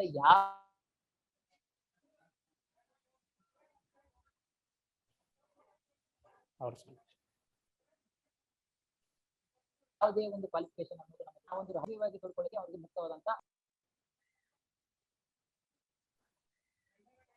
ನನ್ನ ವಿಚಾರ ಏನಂದ್ರೆ, ಇವತ್ತು ನಾವು ಒಂದು ಕಡೆ ಆ ರೀತಿಯಾದಂತ ಆಲೋಚನೆಗಳನ್ನ ಮಾಡಿದ್ರೆ ಅವ್ರಿಗೆ ಶಿಕ್ಷಣ ಇದ್ದು ಅವರು ಶಿಕ್ಷಣವನ್ನ ಕಡ್ಡಾಯಗೊಳಿಸಿ ಅಭ್ಯರ್ಥಿಗಳ ಶಿಕ್ಷಣವನ್ನ ಕಡ್ಡಾಯಗೊಳಿಸಿ ಅಂತ ಅಭ್ಯರ್ಥಿಗಳನ್ನ ನಾವು ಆರಿಸಿದ್ರೆ ನಾವು ಬದಲಾವಣೆಯನ್ನ ತರ್ತೇವೆ ಅಂತಕ್ಕಂಥ ಆಲೋಚನೆ ನಮ್ಮದು ಒಂದು ಕಡೆ ಇದೆ. ಆದ್ರೆ ಇನ್ನೂ ಒಂದು ಕಡೆ ವಿಚಾರ ನಾವು ಮಾಡೋದಾದ್ರೆ, ಯಾವ ರೀತಿಯಾದಂತ ವಿಚಾರ ಮಾಡೋದಾದ್ರೆ, ಈಗ ಆ ವ್ಯಕ್ತಿ ಶಿಕ್ಷಣವನ್ನ ಕಲಿತಾಗಿಯೂ ಕೂಡ ಆ ವ್ಯಕ್ತಿಗೆ ಮಾನವೀಯತೆ ಅಥವಾ ನೈತಿಕ ಮೌಲ್ಯಗಳೇ ಇರದೇ ಇದೆ. ಆ ಅಭ್ಯರ್ಥಿ ಯಾವ ರೀತಿಯಾದಂತ ಆಡಳಿತ ವ್ಯವಸ್ಥೆಯನ್ನ ನಡೆಸ್ತಾನೆ, ಈ ಪ್ರಶ್ನೆಯೂ ಕೂಡ ನಾವು ಹಾಕಿಕೊಳ್ಳೇಬೇಕು. ಇವತ್ತು ಕೇವಲ ಆ ಅಭ್ಯರ್ಥಿಗೆ ಒಂದು ಶಿಕ್ಷಣ ಕಲಿತವರೇ ಆ ರೀತಿಯಾಗಿ ಇರ್ತಾರೆ ಅಂತಕ್ಕಂಥದ್ದು ಬಹಳ ನಮ್ಮ ಒಂದು ಕಲ್ಪನೆ ಅಂತಕ್ಕಂಥದ್ದು ನನ್ನ ಒಂದು ಅಭಿಪ್ರಾಯ. ಯಾಕಂದ್ರೆ ಇಲ್ಲಿ ಕೆಲವೊಮ್ಮೆ ಕಲಿದೇ ಇರತಕ್ಕಂಥ ವ್ಯಕ್ತಿಗೆ ಮಾನವೀಯತೆ ಮತ್ತು ಆ ಒಂದು ಜನರ ಕುರಿತು ಕಾಳಜಿ ಇರ್ತದೆ. ಕೆಲವೊಂದು ಬಾರಿ ಇಲ್ಲಿ ಇರ್ತಕ್ಕಂಥ ಕಲಿತವರೇ ಎಷ್ಟೋ ಮಂದಿ ಇವತ್ತು ಭ್ರಷ್ಟಾಚಾರದಲ್ಲಿ ತೊಡಗಿರುವುದನ್ನ ನಾವು ಗಮನಿಸ್ತೇವೆ. ಇಂಥ ವ್ಯವಸ್ಥೆ ಇರುವಾಗ ನಾವು ಕಡ್ಡಾಯವಾಗಿ ಈ ರೀತಿನೇ ಬರ್ಬೇಕೆಂಬುದು ಎಲ್ಲೋ ಒಂದು ಕಡೆ ಕಲ್ಪನೆ ಆಗುತ್ತೆ ಅನ್ನೋ ನನ್ನ ಒಂದು ಅಭಿಪ್ರಾಯ. ಇದು ಒಂದು ಕಡೆ ಆದ್ರೆ ಪ್ರಮುಖವಾದಂತ ವಿಚಾರ ಏನಂದ್ರೆ, ನಾವು ನೋಟಾ ಅಂತಕ್ಕಂಥದನ್ನ ಚಲಾವಣೆ ಮಾಡ್ತೇವೆ ನಮ್ಮ ಒಂದು ಎಲೆಕ್ಷನ್ ಅಲ್ಲಿ. ಆದ್ರೆ ಈಗಿರ್ತಕ್ಕಂಥ ಪ್ರಸ್ತುತವಾದಂತ ಸ್ಥಿತಿ ಏನಿದೆ ಅಂದ್ರೆ, ನೋಟಾದಲ್ಲಿ ಯಾರು ಅಭ್ಯರ್ಥಿಗಳ ಆಯ್ಕೆ ಸರಿ ಅನಿಸಿರುವುದಿಲ್ಲ, ಅಭ್ಯರ್ಥಿಗಳು ಇರ್ತಕ್ಕಂಥ ಎಲ್ಲ ಎಲೆಕ್ಷನ್ಗೆ ನಿಂತಿರ್ತಕ್ಕಂಥ ಅಭ್ಯರ್ಥಿಗಳು ಅವ್ರು ಸರಿ ಅನಿಸಿಲ್ಲ ಅಂದ್ರೆ ನಾವು ನೋಟಾವನ್ನ ಉಪಯೋಗಿಸ್ಕೊಳ್ಳಿಕ್ಕೆ ಇವತ್ತು ವ್ಯವಸ್ಥೆಯನ್ನ ಮಾಡಿಕೊಟ್ಟಿದ್ದು ಚುನಾವಣಾ ಆಯೋಗ. ಆದ್ರೆ ಇನ್ನೂ ಒಂದು ಹೆಜ್ಜೆ ಮುಂದುವರೆದು ನಾವು ನೋಡೋದಾದ್ರೆ, ಎಷ್ಟೇ ನೋಟಾಗಳು ಬಿದ್ರೂ ಕೂಡ ಈಗ ಇರ್ತಕ್ಕಂಥ ಎಲ್ಲ ಮತದಾನದಲ್ಲಿ 50% ಹೆಚ್ಚಿನ ಮತದಾನಗಳು ನೋಟಾ ಬಿದ್ರೂ ಕೂಡ ಅಲ್ಲಿ ಕನ್ಸಿಡರ್ ಮಾಡೋದಿಲ್ಲ. ಆ ನೋಟಗಳನ್ನ ಯಾವುದೇ ರೀತಿಯಾದಂತ ಕನ್ಸಿಡರ್ ಮಾಡಂಗಿಲ್ಲ. ಅಭ್ಯರ್ಥಿಗಳು ಸರಿ ಇಲ್ಲ ಅಂತ ಕನ್ಸಿಡರ್ ಮಾಡೋದಿಲ್ಲ. ಬಿದ್ದಿರ್ತಕ್ಕಂಥ ಏನು ಓಟ್ಗಳು ಇರ್ತಾವಲ್ಲ, ಆ ಓಟ್ಗಳನ್ನೇ ಅದರಲ್ಲಿ ಯಾರು ಜಾಸ್ತಿ ತಗೊಂಡಿರ್ತಾರೋ ಅವರನ್ನ ಅಭ್ಯರ್ಥಿಗಳಂತಂದು ಆಯ್ಕೆ ಮಾಡ್ತಾರೆ. ಆದ್ರೆ ಆ ವ್ಯವಸ್ಥೆಯ ಕುರಿತು ನಾ ಏನ್ ಹೇಳ್ತೇನೆ, ಈಗಿರ್ತಕ್ಕಂಥ ನೋಟಾವನ್ನ ಯಾವಾಗ ಅದು ಜಾಸ್ತಿ ಬೀಳುತ್ತೆ, ಇರ್ತಕ್ಕಂಥ ಪ್ರಸ್ತುತ ಓಟುಗಳು ಇರ್ತಾವೋ ಅವುಗಳಿಗಿಂತ ಜಾಸ್ತಿ ಬೀಳುತ್ತೆ, ಆವಾಗ ಆ ಒಂದು ಅಭ್ಯರ್ಥಿತನವನ್ನೇ ತೆಗೆದು ಹಾಕ್ಬೇಕೆಂಬುದು ನನ್ನ ಒಂದು ಅಭಿಪ್ರಾಯ. ಇವೆಲ್ಲವೂ ಕೂಡ ಕೆಲವೊಂದಿಷ್ಟು ಇರ್ತಕ್ಕಂಥ ಸುಧಾರಣೆಗಳಲ್ಲಿ ಆಮೂಲಾಗ್ರವಾದಂತ ಬದಲಾವಣೆಯನ್ನ ನಾವು ತರಬಹುದು. ಅವುಗಳನ್ನ ಪಾರದರ್ಶಕವಾಗಿ ಮತ್ತು ಭ್ರಷ್ಟಾಚಾರ ರಹಿತ ಆಗಿರ್ಬೋದು, ಒಂದು ನೈತಿಕತೆಯ ಮೌಲ್ಯಗಳನ್ನ ಇಟ್ಟುಕೊಂಡು ಅವುಗಳನ್ನ ಜಾರಿಗೆ ತಂದಾಗ ಅದು ಪರಿಣಾಮಕಾರಿಯಾದಂತ ವ್ಯವಸ್ಥೆಯ ಮೇಲೆ ಪರಿಣಾಮವನ್ನ ಬೀರುತ್ತೆ ಎಂಬುದು ನನ್ನ ಒಂದು ಅಭಿಪ್ರಾಯ ಸರ್. ಓಕೆ, ಗುರುಶಾಂತ್ ಅವರು ಬಹಳಷ್ಟು ತಮ್ಮ ಒಂದು ಸ್ಪಷ್ಟೀಕರಣ ನೀಡ್ತಾ ಇದ್ದಾರೆ. ಒಂದು ಯಾವುದೇ ಚುನಾವಣೆ, ಸ್ಥಳೀಯ ಚುನಾವಣೆ ಆಗಿರ್ಬೋದು, ನಮ್ಮ ಲೋಕಸಭಾ ಚುನಾವಣೆ ಆಗಿರ್ಬೋದು, ಒಂದು ವಯಸ್ಸಿನ ಒಂದು ಶಿಕ್ಷಣದ ಒಂದು ನಿಗದಿ ಇರಬೇಕು, ಕನಿಷ್ಠ ವಿದ್ಯಾರ್ಹತೆ ಇರಬೇಕು ಎಂಬುದು ಅವರ ಒಂದು ಧ್ವನಿಯಾಗಿದೆ. ನಾವು ಇನ್ನೊಂದು ಇದಕ್ಕೆ ಪೂರಕವಾಗಿ ಮಾತನಾಡುವುದಾದ್ರೆ, ಸ್ಥಳೀಯ ಸಂಸ್ಥೆಗಳ ಚುನಾವಣೆಗಳಲ್ಲಿ ಆರಿಸಿ ಬರ್ತಕ್ಕಂಥ ಜನಪ್ರತಿನಿಧಿಗಳು ಎಷ್ಟೋ ಜನರಿಗೆ ಶಿಕ್ಷಣದ ಅರ್ಹತೆ ಇರದೇ ಇದ್ದರೂ ಕೂಡ ರಾಜಕಾರಣದ ಒಂದು ಅನುಭವದಿಂದ ಸಾಕಷ್ಟು ಅಭಿವೃದ್ಧಿಯನ್ನು ಮಾಡಿದ್ದು ಕೂಡ ಉದಾಹರಣೆ ನಮ್ಮ ರಾಜ್ಯದಲ್ಲಿದೆ. ಅಷ್ಟೇ ಏಕೆ, ಈ ದೇಶದ ಚುನಾವಣೆಗಳನ್ನು ಗಮನಿಸಿದಾಗ ಈ ಮಂತ್ರಿಗಳಾದವರು ಅಥವಾ ಉನ್ನತ ಸ್ಥಾನವನ್ನು ರಾಜಕಾರಣದಲ್ಲಿ ಪಡೆದವರು ಕೂಡ ಶಿಕ್ಷಣ ಪಡೆದಿಲ್ಲ. ಆದರೂ ಕೂಡ ದೇಶಕ್ಕೆ ತಮ್ಮದೇ ಆದಂತ ಕೊಡುಗೆಯನ್ನು ನೀಡಿದ್ದು ನಾವಿಲ್ಲಿ ಸ್ಮರಿಸಲೇಬೇಕಾಗ್ತದೆ. ಅವ್ರು ಯಾವುದೇ ರೀತಿಯಿಂದ ಶಿಕ್ಷಣದ ಅರ್ಹತೆ ಇರಲಿಲ್ಲ, ರಾಜಕೀಯ ಅನುಭವ ಜೊತೆಗೆ ಜನರ ಮಧ್ಯೆ ಅವರು ನೀವು ಹೇಳಿದಾಗ ಮಾನವೀಯತೆ ಅಂತ ಹೇಳಿದ್ರೆ, ಆ ಜನರ ಮಧ್ಯೆ ಹೋಗಿ ಮಾನವೀಯತೆಯನ್ನು ಕಳೆದುಕೊಂಡು ಒಂದು ದೇಶಕ್ಕೆ ಅಭಿವೃದ್ಧಿಗೆ ಪೂರಕವಾಗುವ ನಿಟ್ಟಿನಲ್ಲಿ ಸಾಕಷ್ಟು ಅಭಿವೃದ್ಧಿಯನ್ನು ಮಾಡಿ ಒಬ್ಬ ಶಿಕ್ಷಣ ಪಡೆದ ವಿದ್ಯಾವಂತ ಯಾವ ರೀತಿಯಾಗಿ ಅಭಿವೃದ್ಧಿ ಮಾಡಬೇಕಿತ್ತು ಅದರ ಹೊರತುಪಡಿಸಿ ಕೂಡ ಅಭಿವೃದ್ಧಿ ಮಾಡಿದ ಉದಾಹರಣೆ ಕೂಡ ಇದಾವೆ. ಇದು ಎಲ್ಲೋ ಒಂದು ರೀತಿ ನಾವು ಶಿಕ್ಷಣವನ್ನು ನಿಗದಿ ಮಾಡಿದರೆ, ವಿಶೇಷವಾಗಿ ಗ್ರಾಮೀಣ ಸ್ಥಳೀಯ ಸಂಸ್ಥೆ ಚುನಾವಣೆಗಳಲ್ಲಿ ಸಾಕಷ್ಟು ಜನ ಶಿಕ್ಷಣ ಪಡೆದಿರಲ್ಲ, ಅವ್ರ ರಾಜಕೀಯ ಹಕ್ಕನ್ನು ನಾವು ಕಸ್ಕೊಂಡಂಗ ಆಗ್ತದಲ್ಲ. ಸಹಜವಾಗಿ ನಾವು ಈಗ ಪಿಯುಷ್ ಹೇಳಿದ ಒಂದ್ ಕಡೆ ಚರ್ಚೆ ನಡೀತೈತೆ ಹೋದ ಬಾರಿ ಸ್ಥಳೀಯ ಪಂಚಾಯತ್ ಚುನಾವಣೆಗಳಲ್ಲಿ ಶಿಕ್ಷಣ ನಿಗದಿ ಮಾಡ್ರಿ ಅಂತ. ಓಕೆ, ಚುನಾವಣಾ ಆಯೋಗ ಶಿಕ್ಷಣ ನಿಗದಿ ಮಾಡಿದೆ ಇಟ್ಟುಕೊಳ್ಳೋಣ. ಆದರೆ ಗ್ರಾಮೀಣ ಪ್ರದೇಶದಲ್ಲಿ ಇರ್ತಕ್ಕಂಥ ಸಾಕಷ್ಟು ಜನರು ಶಿಕ್ಷಣ ಪಡೆದೇ ಇರೋದ್ರಿಂದ ಅವರು ಸಹಜವಾಗಿ ಮಹಿಳೆ ಆಗಿರ್ಬೋದು, ಪುರುಷ ಆಗಿರ್ಬೋದು, ರಾಜಕೀಯ ಹಕ್ಕುಗಳಿಂದ ಅವರು ವಂಚಿತ ಮಾಡ್ದಂಗ ಆಗ್ತದೆ. ಈ ಕುರಿತು ಸೋಮೇಶ್ವರ್ ಏನ್ ಹೇಳಕ್ ಇಷ್ಟಪಡ್ತೀರಿ? ಖಂಡಿತ ಸರ್, ಇದಕ್ಕೆ ಸರಿಸಮವಾಗಿ ಒಂದು ಉದಾಹರಣೆನ ನಾನು ತಗೊಳ್ಳಿಕ್ಕೆ ಇಷ್ಟಪಡ್ತೇನೆ. ದ.ರಾ. ಬೇಂದ್ರೆ ಅವ್ರ ಹತ್ರ ಒಂದು ಬಾರಿ ಒಬ್ಬ ಮಹಿಳೆಯವರು ಬಂದು ಕೇಳ್ತಾರಂತೆ, ನಾನು ಕವಿ ಆಗ್ಲಿಕ್ಕೆ ಏನ್ ಮಾಡ್ಬೇಕು ಅಂತ. ಅವಾಗ ಬೇಂದ್ರೆ ಅವರು ಕೊಟ್ಟ ಉತ್ತರ, ನಿನ್ ತಾಯಿ ಆಗ್ಲಿಕ್ಕೆ ನಿನ್ ಎಷ್ಟು ಮಗು ಹೆರ್ಬೇಕು, ಒಂದು ಮಗು ಇದ್ರೆ ನಿನ್ ತಾಯಿ ಆಗ್ತೀಯ, ಹಾಗೆ ಒಂದು ಕವಿತೆ ಬರೆದ್ರೆ ಸಾಕು ನೀನು ಕವಿನೇ ಅನ್ನುವಂತಹ ಪಟ್ಟವನ್ನ ಆಕೆಗೆ ನೀಡ್ತಾರೆ. ಅದೇ ರೀತಿಯಲ್ಲಿ ನಾವು ನೋಡೋದಾದ್ರೆ ಡಾಕ್ಟರ್ ರಾಜ್ಕುಮಾರ್ ಅವರು ಕೂಡ ಹೆಚ್ಚಿಗೆ ಓದಿರ್ಲಿಲ್ಲ, ಆದರೆ ಅವರು ನಟ ಸಾರ್ವಭೌಮರಾಗಿ ಮೆರೆದ್ರು. ಇದನ್ನೇ ನಾವು ಮುಂದುವರೆಸ್ಕೊಂಡು ನೋಡೋದಾದ್ರೆ ನಮ್ಮ ರಾಷ್ಟ್ರದ ಹಲವಾರು ಪ್ರಧಾನಿಗಳ ಇತಿಹಾಸವನ್ನು ತೆಗೆದುಕೊಂಡು ನೋಡಿದಾಗ ಎಲ್ಲರೂ ಕೂಡ ಮುತ್ಸದ್ದಿಗಳೇ. 60 ವರ್ಷ ಮೇಲ್ಪಟ್ಟವರ ನಂತರವೇ ಅವರು ಪ್ರಧಾನಿಗಳಾಗಿದ್ದು. ಹೆಚ್ಚಾಗಿ ಇರುವಂತಹ ಪ್ರಧಾನಿಗಳನ್ನ ನೋಡಿದಾಗ ಯಾಕೆ ನಮಗೆ ಈ ಒಂದು ರಾಜಕೀಯ ರಂಗಕ್ಕೆ ವಯಸ್ಸಿನ ಮಿತಿಯನ್ನ ಹೇರೋದು ಬೇಡ ಅಂತ ನಾನು ಹೇಳಲಿಕ್ಕೆ ಇಷ್ಟಪಡ್ತೇನೆ ಅಂತ ಹೇಳಿದ್ರೆ ಸರ್, ಅವರು ವಯಸ್ಸಾದ ಹೋದಷ್ಟು ಅವರು ಮಾನಸಿಕವಾಗಿಯೂ ಮತ್ತು ಆಡಳಿತಾತ್ಮಕವಾಗಿಯೂ ಕೂಡ ಪರಿಪಕ್ವತೆಯನ್ನ ಪಡೆದಿರ್ತಾರೆ. ಅಷ್ಟೊಂದು ವರ್ಷಗಳ ಅನುಭವದ ಸಾರವನ್ನ ಅವರು ತಮ್ಮ ರಾಷ್ಟ್ರವನ್ನ ಮುನ್ನಡೆಸುವಲ್ಲಿಯೂ ಮತ್ತು ಪ್ರಸ್ತುತ ವಿಚಾರಗಳನ್ನ ನಿಭಾಯಿಸುವಲ್ಲಿಯೂ, ಅದರ ಜೊತೆಗೇನೆ ಯುವಕರಿಗೆ ಮಾರ್ಗದರ್ಶನ ಮಾಡುವಲ್ಲಿಯೂ ಕೂಡ ಅದನ್ನ ಬಳಸಿಕೊಳ್ಳಬಹುದು ಸರ್. ಇನ್ನು ಮುಂದೆ ನಾವು ನೋಡ್ತಾ ಹೋಗೋದಾದ್ರೆ, ಈ ರೀತಿಯಲ್ಲಿ ಏಕಕಾಲದ ಚುನಾವಣೆಯನ್ನ ಏನಾದ್ರೂ ಸುಧಾರಣೆಗಳನ್ನ ತರಲಿಕ್ಕೆ ಪ್ರಯತ್ನ ಪಟ್ರೆ ಅದರಿಂದ ಆಗ್ತಾ ಇರುವಂತಹ ಲಾಭಗಳು ಏನಂದ್ರೆ, ಮೊದಲನೆಯದಾಗಿ ಆಡಳಿತ ಯಂತ್ರದಲ್ಲಿ ನಿರಂತರತೆಯನ್ನ ನಾವು ಉಳಿಸ್ಕೊಳ್ಬಹುದು. ಯಾವುದೇ ಅಭಿವೃದ್ಧಿ ಯೋಜನೆಯನ್ನ ನಾವು ಅನುಷ್ಠಾನಗೊಳಿಸಬೇಕಾದ್ರೆ ಅದನ್ನ ಅರ್ಧಕ್ಕೆ ಮೊಟಕುಗೊಳಿಸಬೇಕಾದಂತಹ ಯಾವುದೇ ಸನ್ನಿವೇಶ ಎದುರಾಗೋದಿಲ್ಲ. ಅದು ನಿರಂತರವಾಗಿ ಅಭಿವೃದ್ಧಿ ಯೋಜನೆಗಳು ನಡೀತಾ ಇರತ್ತೆ ಅನ್ನುವಂಥದ್ದು ಮೊದಲನೇ ವಿಷಯ. ಆದ್ರೆ ಇನ್ನು ಎರಡನೆಯದಾಗಿ ಹಣ ಮತ್ತು ಸಮಯದ ಉಳಿತಾಯ ಕೂಡ ಆಗುತ್ತೆ. ಮೂರನೆಯದಾಗಿ ಪದೇ ಚುನಾವಣೆಗಳಾಗ್ತಾ ಇರೋದ್ರಿಂದ ಯಾವ ಮತದಾರ ತಾತ್ಸಾರದ ದೃಷ್ಟಿಕೋನದಿಂದ ಮತದಾನವನ್ನ ಮತ್ತೆ ಈ ಒಂದು ಪ್ರಕ್ರಿಯೆಯನ್ನ ನೋಡಲಿಕ್ಕೆ ಆರಂಭ ಮಾಡಿದ್ದಾನೋ ಅದು ಕಡಿಮೆ ಆಗಿ ಪುನಃ ಜನ ಮತದಾನ ಮಾಡುವತ್ತ ತಮ್ಮ ಒಲವನ್ನ ತೋರಿಸಬಹುದು ಎನ್ನುವಂತಹ ನಿರೀಕ್ಷೆ ಇದೆ. ಇನ್ನು ನಾಲ್ಕನೆಯದಾಗಿ ಚುನಾವಣೆಗಳಲ್ಲಿ ಹೆಚ್ಚಾಗಿ ಬಳಕೆ ಆಗುವಂತಹ ಕಪ್ಪು ಹಣ ಮತ್ತು ಭ್ರಷ್ಟಾಚಾರವನ್ನ ನಿಯಂತ್ರಣ ಮಾಡಲಿಕ್ಕೂ ಕೂಡ ಇದು ಸಹಾಯ ಆಗುತ್ತೆ ಅನ್ನುವಂಥದ್ದು ಮತ್ತೊಂದು ಸರ್. ಇನ್ನು ಹೇಳೋದಾದ್ರೆ ಪಕ್ಷಗಳ ವೆಚ್ಚದಲ್ಲಿಯೂ ಕೂಡ ಒಂದು ಚುನಾವಣೆಯನ್ನು ನಡೆಸಬೇಕಾದ್ರೆ ಲಕ್ಷಾಂತರ ರೂಪಾಯಿಯನ್ನ ಅವರು ಖರ್ಚು ಮಾಡ್ತಾರೆ. ಆ ಖರ್ಚನ್ನು ಕೂಡ ಉಳಿಸಿದ ಹಾಗೆ ಆಗುತ್ತೆ. ಮಿಗಿಲಾಗಿ ಚುನಾವಣಾ ಸಂದರ್ಭದಲ್ಲಿ ನಡೆಯಬಹುದಾಗಿರುವಂತಹ ಹಿಂಸಾಚಾರ ಪ್ರಕರಣಗಳಾಗಿರಬಹುದು ಮತ್ತು ಅಪರಾಧ ಪ್ರಕರಣಗಳಿಗೆ ನಿಯಂತ್ರಣವನ್ನ ಹೇರಲಿಕ್ಕೆ ಇದು ಸಹಾಯ ಆಗುತ್ತೆ ಅನ್ನುವಂಥದ್ದು ಈ ಒಂದು ರಾಷ್ಟ್ರ ಏಕಕಾಲದಲ್ಲಿ ನಡೆಯುವಂತಹ ಚುನಾವಣೆಗಳ ಪರವಾಗಿರುವಂತಹ ಅಂಶಗಳಾದ್ರೆ, ಇನ್ನು ವಿರೋಧವಾಗಿರುವಂತಹ ಅಂಶಗಳೇನಂದ್ರೆ ಸಂವಿಧಾನದ ಮೂಲ ಆಶಯಕ್ಕೆ ಇದು ಧಕ್ಕೆಯನ್ನ ಕೊಡುತ್ತೆ ಮತ್ತು ಒಕ್ಕೂಟ ವ್ಯವಸ್ಥೆಗೂ ಕೂಡ ಇದು ಧಕ್ಕೆಯನ್ನ ತರಬಹುದು ಎನ್ನುವಂಥದ್ದು ಮೊದಲನೇ ಅಂಶ. ಆದ್ರೆ ಎರಡನೇದಾಗಿ ಸ್ಥಳೀಯ ಸಮಸ್ಯೆಗಳು, ರಾಷ್ಟ್ರೀಯ ಸಮಸ್ಯೆಗಳ ಮುಂದೆ ಸ್ಥಳೀಯ ಸಮಸ್ಯೆಗಳು ಗೌಣವಾದಾಗ ಮತದಾರರಲ್ಲಿ ಗೊಂದಲ ಆಗುತ್ತೆ. ಯಾವ ಸಮಸ್ಯೆಗಳನ್ನ ನಾವು ಮುಖ್ಯವಾಗಿ ಪರಿಗಣಿಸಿ ಯಾವ ಪಕ್ಷಕ್ಕೆ ನಾವು ಮತವನ್ನ ಹಾಕಬೇಕು ಎನ್ನುವಂತಹ ಗೊಂದಲಕ್ಕೆ ಮತದಾರ ಬೀಳ್ತಾನೆ. ಇನ್ನು ಸಂಪನ್ಮೂಲದ ಕೊರತೆ, ಏಕಕಾಲದಲ್ಲಿ ಚುನಾವಣೆಯನ್ನು ನಡೆಸಬೇಕಂದ್ರೆ ಸಾವಿರಾರು ಜನ ಸಿಬ್ಬಂದಿಗಳ ಒಂದು ಅಗತ್ಯ ಬೀಳುತ್ತೆ. ಎಲ್ಲಕ್ಕಿಂತ ಹೆಚ್ಚಾಗಿ ಚುನಾವಣೆ ನಡೆದ ನಂತರ ಅಷ್ಟೂ ರಾಜ್ಯಗಳ ಒಟ್ಟಾರೆ ಚುನಾವಣೆ ಫಲಿತಾಂಶವನ್ನ ಪ್ರಕಟಣೆ ಮಾಡುವುದರಲ್ಲಿ ಒಂದು ಬಾರಿ ಅರ್ಧ ವರ್ಷಕ್ಕೂ ಅಧಿಕವಾದ ಸಮಯವನ್ನ ತೆಗೆದುಕೊಳ್ಳಬಹುದಾದ ಸಾಧ್ಯತೆಗಳೂ ಇದೆ. ಇನ್ನು ಪ್ರಾದೇಶಿಕ ಪಕ್ಷಗಳಿಗಂತೂ ಇದು ಅತ್ಯಂತ ಕಬ್ಬಿಣದ ಕಡಲೆ ಒಂದು ಸಂದರ್ಭ ಅಂತ ಹೇಳಿದ್ರೆ ನಾವು ತಪ್ಪಾಗಲಿಕ್ಕಿಲ್ಲ. ಯಾಕೆಂದ್ರೆ ಪ್ರಾದೇಶಿಕ ಪಕ್ಷಗಳು ಬೆಳೆದು ಬಂದ ರೀತಿಯೇ ರಾಷ್ಟ್ರೀಯ ವಿಚಾರಗಳಿಗಿಂತ ಹೆಚ್ಚಾಗಿ ಪ್ರಾದೇಶಿಕ ವಿಚಾರಗಳಿಗೆ ಒತ್ತು ಕೊಟ್ಟು ಮತದಾರರನ್ನ ಸೆಳೆಯಲಿಕ್ಕೆ ಅವು ಮುಂದೆ ಬರುತ್ತೆ. ಬಹುಶಃ ಆ ಪಕ್ಷಗಳಿಗೆ ಇದು ಒಂದು ಕಠಿಣ ಸಮಯ ಅಂತ ನಾವು ಹೇಳ್ಬೋದು ಸರ್. ಇನ್ನು ಮುಂದಿನದಾಗಿ ಹೇಳೋದಾದ್ರೆ ಕೇಂದ್ರೀಕೃತವಾದಾಗ ಈ ಎಲ್ಲಾ ವ್ಯವಸ್ಥೆ ರಾಷ್ಟ್ರಪತಿ ಆಡಳಿತವನ್ನ ಕೆಲವೊಮ್ಮೆ ಹೇರಲೂಬಹುದು ಒತ್ತಾಯ ಪೂರ್ವಕವಾಗಿ ಎನ್ನುವಂತಹ ಕೂಗು ಕೂಡ ಕೇಳಿ ಬರ್ತಾ ಇದೆ. ಯಾವ ಒಂದು ರಾಷ್ಟ್ರದಲ್ಲಿ 7 ರಾಷ್ಟ್ರೀಯ ಪಕ್ಷಗಳು 150ಕ್ಕೂ ಹೆಚ್ಚು ಚುನಾವಣಾ ಪಕ್ಷಗಳು ಮತ್ತು 90 ಕೋಟಿಗೂ ಮಿಗಿಲಾದ ಮತದಾರರು ಮತ್ತು 10 ಲಕ್ಷಕ್ಕೂ ಹೆಚ್ಚು ಮತಗಟ್ಟೆಗಳು ಇರುವಂತಹ ಬೃಹತ್ ರಾಷ್ಟ್ರದಲ್ಲಿ ಒಂದೇ ಸಂದರ್ಭದಲ್ಲಿ ಚುನಾವಣೆ ನಡೆಸೋದು ಅತ್ಯಂತ ಕಷ್ಟಕರವಾದದ್ದೇ ಸರ್. ಆದ್ರೆ ಈ ಒಂದು ದೃಷ್ಟಿಕೋನದಲ್ಲಿ ನಾವು ನೋಡ್ತಾ ಹೋದ್ರೆ ಎರಡು ವಿಭಿನ್ನ ದೃಷ್ಟಿಕೋನಗಳನ್ನ ನಾನಿಲ್ಲಿ ಬಿಚ್ಚಿಡಲಿಕ್ಕೆ ಇಷ್ಟಪಡ್ತೇನೆ ಸರ್. ಏನಂದ್ರೆ ಮತದಾರ ಬಹಳ ಬುದ್ಧಿವಂತನಾಗಿದ್ದಾನೆ ಅಂತಾನೆ ನಾವು ಇಟ್ಕೊಳ್ಳೋಣ. ಎರಡು ಇವಿಎಂಗಳನ್ನ, ಒಂದು ಸೆಂಟ್ರಲ್ಗೆ ಮತ್ತೊಂದು ಸ್ಟೇಟ್ಗೆ ಅಂತ ಎರಡು ಇವಿಎಂಗಳನ್ನೇ ಅಕ್ಕಪಕ್ಕ ಇಟ್ರೆ ಆತನಿಗೆ ಗೊತ್ತು ನಾನು ಸ್ಟೇಟ್ಗೆ ಯಾವ ಒಂದು ವ್ಯಕ್ತಿಗೆ ನಾನು ಮತವನ್ನು ಹಾಕಬೇಕು ಮತ್ತು ಕೇಂದ್ರಕ್ಕೆ ವಿಚಾರಕ್ಕೆ ಬಂದಾಗ ಯಾರಿಗೆ ನಾನು ಮತ ಹಾಕ್ಬೇಕು ಅನ್ನೋ ಅಷ್ಟು ಬುದ್ಧಿವಂತಿಕೆ ಅವನಿಗೆ ಇದೆ.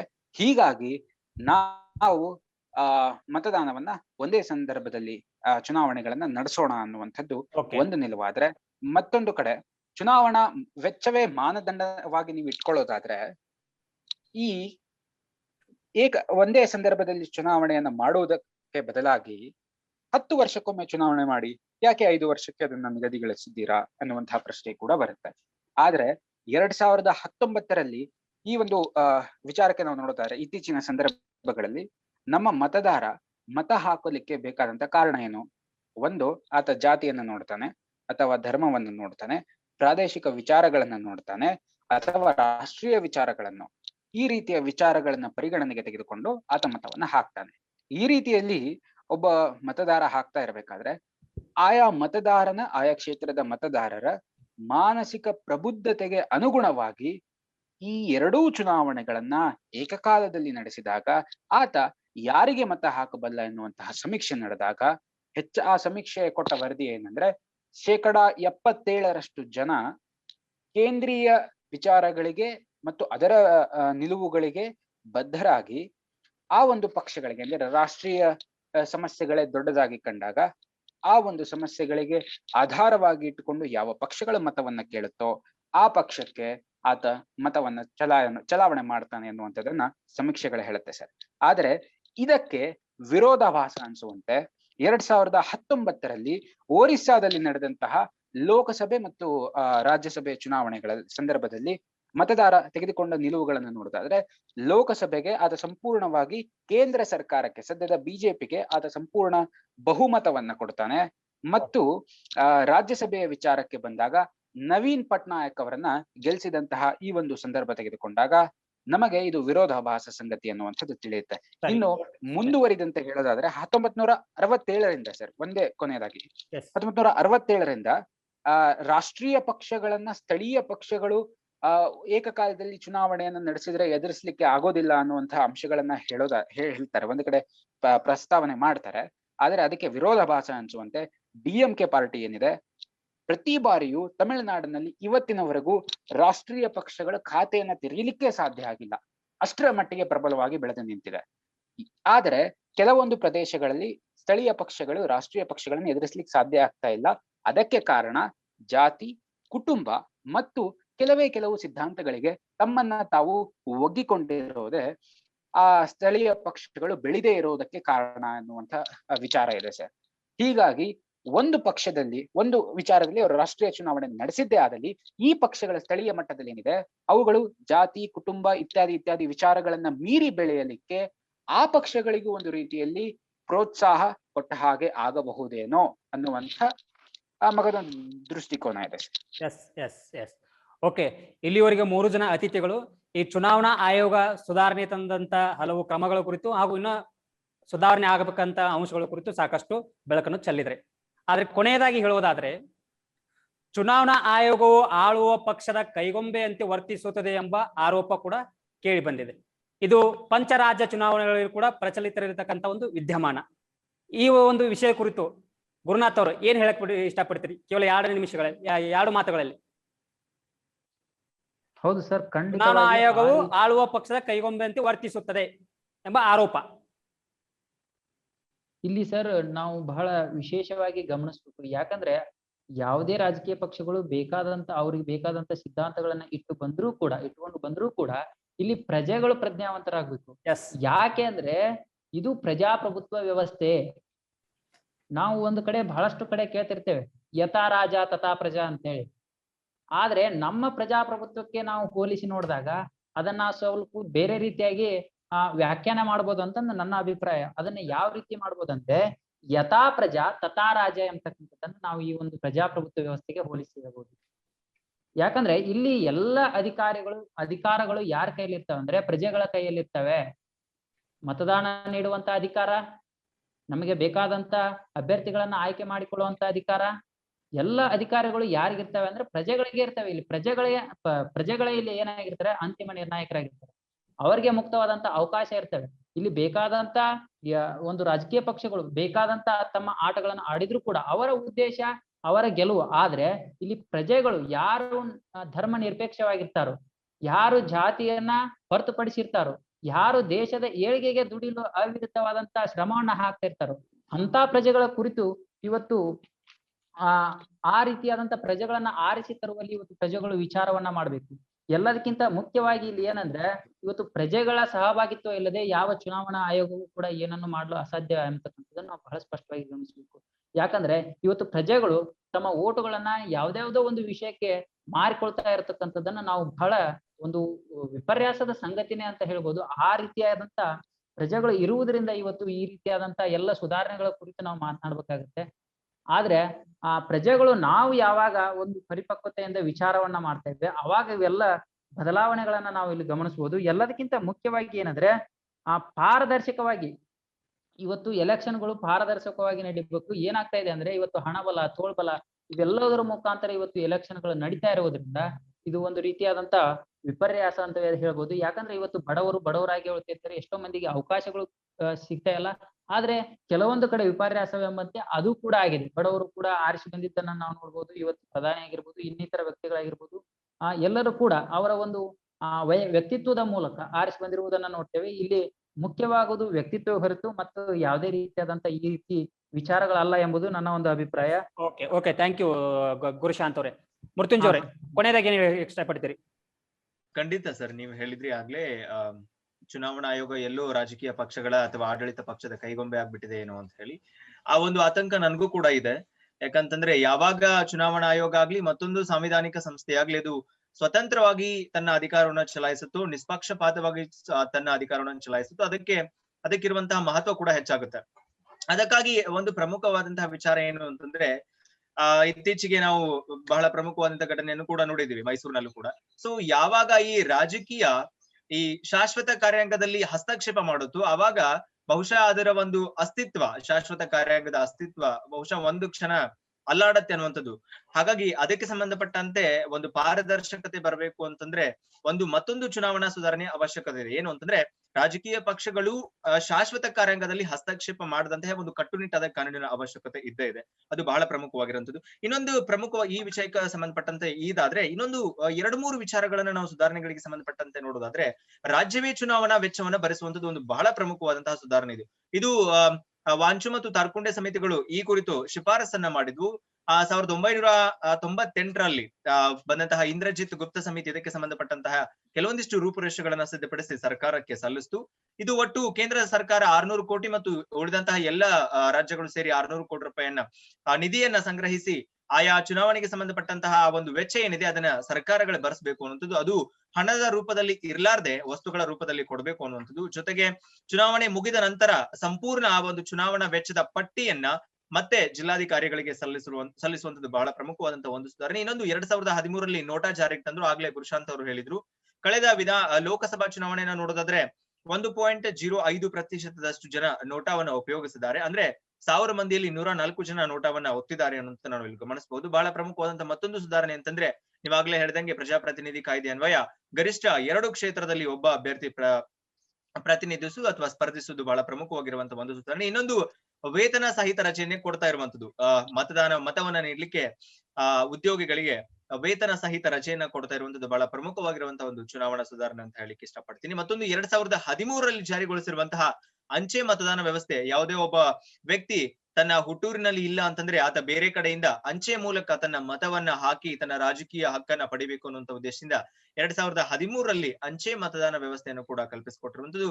ಇನ್ನೊಂದು ಕೊನೆಯ ಬಹಳ ಪ್ರಮುಖವಾಗಿರುವಂತಹ ವಿಚಾರ ಏನು ಅಂತಂದ್ರೆ ಜಾಗೃತಿಯನ್ನ ಮೂಡಿಸಬೇಕು. ಚುನಾವಣೆ ಅಂದ್ರೆ ಏನು, ಭಾರತದಲ್ಲಿ ಚುನಾವಣೆಗಳು ಯಾವ ರೀತಿ ನಡೀತಾ ಇದ್ದಾವೆ ಅನ್ನೋದನ್ನ ಜಾಗೃತಿ ಮೂಡಿಸಬೇಕು ಅನ್ನುವಂತ ಉದ್ದೇಶದಿಂದ ಪ್ರತಿ ವರ್ಷ ಜನವರಿ 25ನೇ ತಾರೀಕನ್ನ ನಾವು ರಾಷ್ಟ್ರೀಯ ಮತದಾರರ ದಿನ ಅಂತ ಹೇಳಿ ಆಚರಣೆ ಮಾಡ್ತೀವಿ. ಸೊ ಅಂದ್ರೆ ಚುನಾವಣಾ ಆಯೋಗ ಜಾರಿಗೆ ಬಂದಂತಹ ಒಂದು ನೆನಪಿಗೋಸ್ಕರ ನಾವು ಪ್ರತಿ ವರ್ಷ ಜನವರಿ 25ನ್ನ ರಾಷ್ಟ್ರೀಯ ಮತದಾರರ ದಿನ ಅಂತ ಆಚರಣೆ ಮಾಡ್ತೀವಿ. ಆ ಸಂದರ್ಭದಲ್ಲಿ ನಾವು ಮತದಾನದ ಜಾಗೃತಿಯನ್ನ, ಮತದಾರರ ಪ್ರಾಮುಖ್ಯತೆಯನ್ನ, ಮತದ ಪ್ರಾಮುಖ್ಯತೆಯನ್ನ ಎಲ್ಲೆಡೆ ಸಾರುವಂತಹ ಕೆಲಸವನ್ನ ಮಾಡ್ತಾ ಇದ್ದೀವಿ. ಹಾಗಾಗಿ ಒಟ್ಟು ರಾಷ್ಟ್ರೀಯ ಚುನಾವಣಾ ಆಯೋಗ ನಿಷ್ಪಕ್ಷಪಾತವಾಗಿ ಕೆಲಸ ಮಾಡಬೇಕು, ಅದ ರಾಜಕೀಯ ಹಸ್ತಕ್ಷೇಪದಿಂದ ಮುಕ್ತವಾಗಬೇಕು ಮತ್ತು ಪಾರದರ್ಶಕವಾದಂತಹ ಆಡಳಿತ ಸಿಗ್ಬೇಕು. ಬಹಳ ಪ್ರಮುಖವಾಗಿ ಗುರುಶಾಂತ್ ಅವರು ಹೇಳಿದಂಗೆ ಪ್ರಜೆಗಳು ತಮ್ಮ ಜವಾಬ್ದಾರಿಯನ್ನು ಅರಿತು ಪ್ರತಿನಿಧಿಗಳನ್ನ, ತಮ್ಮ ನಾಯಕರನ್ನ ಆಯ್ಕೆ ಮಾಡಿಕೊಳ್ಳುವುದರಲ್ಲಿ ಮುತುವರ್ಜಿನ ವಹಿಸಬೇಕು ಅನ್ನೋದು ನನ್ನ ಒಂದು ಕೊನೆಯ ಅಭಿಪ್ರಾಯ. ಓಕೆ ಸೋಮೇಶ್ ಅವರು, ಲಾಸ್ಟ್ ನಿಮ್ಮ ಅಭಿಪ್ರಾಯ. ಸರ್, ಖಂಡಿತವಾಗಿ ಸರ್, ಈಗಾಗಲೇ ಚುನಾವಣಾ ಸುಧಾರಣೆಗಳ ಬಗ್ಗೆ ಗುರುಶಾಂತ್ ಅವರಾಗಿರ್ಬೋದು, ಮೃತ್ಯುಂಜಯ ಆಗಿರ್ಬೋದು ಹಲವಾರು ವಿಚಾರಗಳನ್ನ ಮಂಡಿಸಿದ್ದಾರೆ. ಇಲ್ಲಿ ಅಂತಿಮವಾಗಿ ಹೇಳೋದಾದ್ರೆ ಮತದಾರ ಬುದ್ಧಿವಂತ ಆಗ್ಬೇಕಾಗತ್ತೆ. ಯಾಕಂದ್ರೆ ಒಂದು ಪುಟ್ಟ ಉದಾಹರಣೆನ ಕೊಡ್ತೇನೆ ಸರ್. ಅಲ್ಲಿ ಕಾಡಿನಲ್ಲಿ ಒಬ್ಬ ವ್ಯಕ್ತಿ ಮರಗಳನ್ನ ಕಡಿತಾ ಹೋಗ್ತಾ ಇದ್ದಂತೆ. ಆಗ ಎಲ್ಲಾ ಮರಗಳು ಕೂಡ ಆ ಕೊಡಲಿಗೆ ಓಟ್ ಹಾಕ್ತಾ ಹೋದ್ವಂತೆ. ಯಾಕೆಂದ್ರೆ ಆ ಕೊಡಲಿಗೆ ತುದಿಯಲ್ಲಿ ಇರುವಂತದ್ದು ಕಬ್ಬಣ, ಹಿಂದ್ಗಡೆ ಇರುವಂತಹ ಕಟ್ಟಿಗೆ ಏನಿದೆ ಅದು ನನ್ನ ಜಾತಿಗೆ ಸೇರಿದ್ದು ಅಂತ. ಅಂದ್ರೆ ಅದು ತನ್ನನ್ನೇ ಕೊಲೆ ಮಾಡ್ತಾ ಇದೆ ಅನ್ನುವಂಥದ್ದು ಆ ಕಾಡಿನಲ್ಲಿರುವಂತಹ ಯಾವುದೇ ಮರಗಳಿಗೂ ಕೂಡ ಸಂಪೂರ್ಣ ಹನನವಾಗುವ ಹೊರತು ಗೊತ್ತಾಗ್ಲಿಲ್ವಂತೆ. ಇಂತಹ ಪರಿಸ್ಥಿತಿ ಸದ್ಯದ ಮತದಾರನಿಗೆ ಮತ್ತು ಭಾರತದ ಪ್ರಜಾಪ್ರಭುತ್ವಕ್ಕೆ ಬರದೇ ಇರಲಿ ಅನ್ನುವಂಥದ್ದು ನನ್ನ ಆಶಯ ಸರ್. ಇನ್ನೊಂದು ಹೇಳೋದಾದ್ರೆ ಕೊನೆಗೆ, ಮರಗಳಿದ್ದರೆ ಕಾಡು, ಆದ್ರೆ ಮರಗಳೇ ಕಾಡಾಗ್ಲಿಕ್ಕೆ ಸಾಧ್ಯ ಆಗೋದಿಲ್ಲ. ಹಾಗಾಗಿ ಒಂದು ರಾಷ್ಟ್ರ ಮತ್ತು ಒಂದು ಚುನಾವಣೆ ಎನ್ನುವಂಥದ್ದು ಅತ್ಯುತ್ತಮ ವಿಚಾರವೇ ಸರಿ. ಆದರೆ ಈ ಒಂದು ವಿಚಾರ ಸ್ಥಳೀಯವಾಗಿ ಅಂದ್ರೆ ರಾಜ್ಯದ ಹಿತಾಸಕ್ತಿಗಳನ್ನ ಕೇಂದ್ರದ ಹಿತಾಸಕ್ತಿಯನ್ನ ಮೀರಿ ಮುಂದೆ ಬರಲಿಕ್ಕೆ ಅವಕಾಶ ಕಲ್ಪಿಸುತ್ತಾ ಅಥವಾ ಇಲ್ಲವಾ ಎನ್ನುವಂತಹ ಆತಂಕವನ್ನ ಇವರು ನಿವಾರಣೆ ಮಾಡಿಕೊಟ್ರೆ ಖಂಡಿತವಾಗಿಯೂ ಕೂಡ ಇದು ಸದ್ಬಳಕೆ ಆಗ್ಬೋದು ಸರ್. ಕೊನೆಯದಾಗಿ ಹೇಳೋದಾದ್ರೆ ಅವರು ಹೇಳಿದಂತೆ ಶಾಶ್ವತ ಕಾರ್ಯಾಂಗದಲ್ಲಿ ರಾಜಕೀಯ ವ್ಯಕ್ತಿಗಳು ಮೂಗು ತೂರಿಸಬಾರದು ಅನ್ನುವಂಥದ್ದು ಮಗದೊಂದು ಪ್ರಮುಖ ಅಂಶ.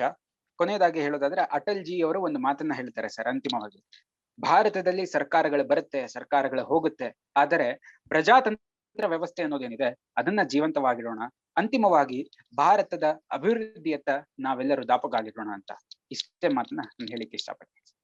ಓಕೆ.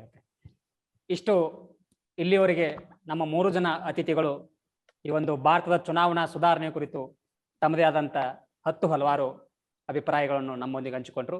ಒಟ್ಟಾರೆಯಾಗಿ ಹೇಳುವುದು ಇಷ್ಟೇ, ಸಂವಿಧಾನಬದ್ಧವಾಗಿ ನೀಡಿದಂತ ನಮ್ಮ ಒಂದು ಮತದಾನ ಹಕ್ಕನ್ನು ಪ್ರತಿಯೊಬ್ಬ ಪ್ರಜೆಯು ಪ್ರಾಮಾಣಿಕವಾಗಿ ಅದನ್ನು ಬಳಸಿಕೊಂಡು ಈ ಪ್ರಜಾಪ್ರಭುತ್ವದಲ್ಲಿ ಮುಕ್ತವಾಗಿ ಭಾಗವಹಿಸಿ ನಮ್ಮ ಆಳುವ ಪ್ರತಿನಿಧಿಗಳನ್ನಾಗಲಿ ಅಥವಾ ಈ ಚುನಾವಣಾ ನಿಯಮಾವಳಿಗಳನ್ನಾಗಲಿ ಕಟ್ಟುನಿಟ್ಟಾಗಿ ಪಾಲಿಸಿಕೊಂಡು ಹೋದಾಗ ಈ ದೇಶ ಒಂದು ಎತ್ತರ ಮಟ್ಟಕ್ಕೆ ಹೋಗಲು ಸಹಕಾರಿಯಾಗುತ್ತದೆ. ಜೊತೆಗೆ ಈ ಚುನಾವಣಾ ಆಯೋಗ ಕೂಡ ತನ್ನ ಒಂದು ಅಧಿಕಾರವನ್ನು ನಿಷ್ಪಕ್ಷಪಾತವಾಗಿ ನಡೆಸಿಕೊಂಡ್ರೆ ಅದು ಕೂಡ ಒಂದು ದೇಶದ ಅಭಿವೃದ್ಧಿಗೆ ಪೂರಕವಾಗ್ತದೆ. ಜೊತೆಗೆ ಆದಷ್ಟು ಬೇಗನೆ ದೇಶದಲ್ಲಿ ಒಂದು ದೇಶ ಒಂದು ಚುನಾವಣೆ ಎಂಬ ಒಂದು ಪರಿಕಲ್ಪನೆ ಬೇಗನೆ ಜಾರಿಗೆ ಬರಲಿ ಎಂಬುದು ಇವತ್ತಿನ ನಮ್ಮ ಒಂದು ಚರ್ಚಾಗೋಷ್ಠಿಯ ಮುಖ್ಯ ಉದ್ದೇಶವಾಗಿದೆ. ಆ ನಿಟ್ಟಿನಲ್ಲಿ ಚುನಾವಣಾ ಆಯೋಗ ಆಗಿರ್ಬೋದು, ನಮ್ಮ ದೇಶದ ಸಂಸತ್ತು ಆಗಿರ್ಬೋದು ಕಾರ್ಯೋನ್ಮುಖರಾಗಲಿ, ಎಲ್ಲ ಮತದಾರರು ಕೂಡ ಈ ಒಂದು ಚುನಾವಣೆಯಲ್ಲಿ ಭಾಗವಹಿಸಲಿ. ಈ ಒಂದು ಪ್ರಜಾಪ್ರಭುತ್ವವನ್ನು ಸದಾ ಗಟ್ಟಿಗೊಳಿಸುವ ಜವಾಬ್ದಾರಿ ನಿಮ್ಮೆಲ್ಲರ ಮೇಲಿದೆ ಎಂಬ ಮಾತನ್ನು ಹೇಳುತ್ತಾ ಇಂದಿನ ಈ ನಮ್ಮ ಚರ್ಚಾಗೋಷ್ಠಿಯ ವಿದ್ಯಾಕಾಶಿ ಕರಿಯರ್ ಅಕಾಡೆಮಿಯ ಚರ್ಚಾಗೋಷ್ಠಿಯ ಕಾರ್ಯಕ್ರಮಕ್ಕೆ ಆಹ್ವಾನಿಸಿದಂತ ಸೋಮೇಶ್ವರ್ ಗುರುಮಠ್ ಅವರಿಗೆ ನಿಮ್ಮೆಲ್ಲರ ಪರವಾಗಿ ತುಂಬ ಹೃದಯದ ಧನ್ಯವಾದಗಳನ್ನು ಸಲ್ಲಿಸುತ್ತೇನೆ. ಧನ್ಯವಾದಗಳು. ಅದೇ ರೀತಿಯಾಗಿ ಇನ್ನೋರ್ವ ಅತಿಥಿಗಳಂತ ಗುರುಶಾಂತ್ ಗಾಣಿಗೇರು ಕೂಡ ತುಂಬ ಹೃದಯದ ಧನ್ಯವಾದಗಳು. ಜೊತೆಗೆ ಮೃತ್ಯುಂಜಯ ಕಬ್ಬೂರ್ ಅವರು ಸಾಕಷ್ಟು ವಿಚಾರಗಳನ್ನು ನಿಮ್ಮೊಂದಿಗೆ ಹಂಚಿಕೊಂಡಿದ್ದಾರೆ. ಅವರಿಗೂ ಕೂಡ ಕಾರ್ಯಕ್ರಮದ ಪರವಾಗಿ ತುಂಬ ಹೃದಯದ ಧನ್ಯವಾದಗಳು. Thank you sir, thank you so much. ಮುಖ್ಯವಾಗಿ ಈ ಒಂದು ಚರ್ಚಾಗೋಷ್ಠಿಯನ್ನು ವೀಕ್ಷಿಸಿರುವ ನಮ್ಮ ಎಲ್ಲ ಸ್ಪರ್ಧಾತ್ಮಕ ಮಿತ್ರರಿಗೂ ಕೂಡ ತುಂಬ ಹೃದಯದ ಧನ್ಯವಾದಗಳನ್ನು ಸಲ್ಲಿಸುತ್ತೇನೆ. ಸ್ನೇಹಿತರೆ, ಇಷ್ಟು ಈ ಒಂದು ದಿನದ ನಮ್ಮ ಚರ್ಚಾಗೋಷ್ಠಿಯ ಸಾರಾಂಶ ಅಥವಾ ವಿಷಯವಾಗಿತ್ತು. ಮತ್ತೆ ಮುಂದಿನ ದಿನಗಳಲ್ಲಿ ನಾವು ಬೇರೆ ಒಂದು ವಿಚಾರವನ್ನು ಕೈಗೆತ್ತಿಕೊಂಡು ನಿಮ್ಮೊಂದಿಗೆ ಬರುತ್ತೇವೆ. ಎಲ್ಲರೂ ಚೆನ್ನಾಗಿರಿ, ಆರೋಗ್ಯವಾಗಿರಿ. ನಮಸ್ಕಾರ.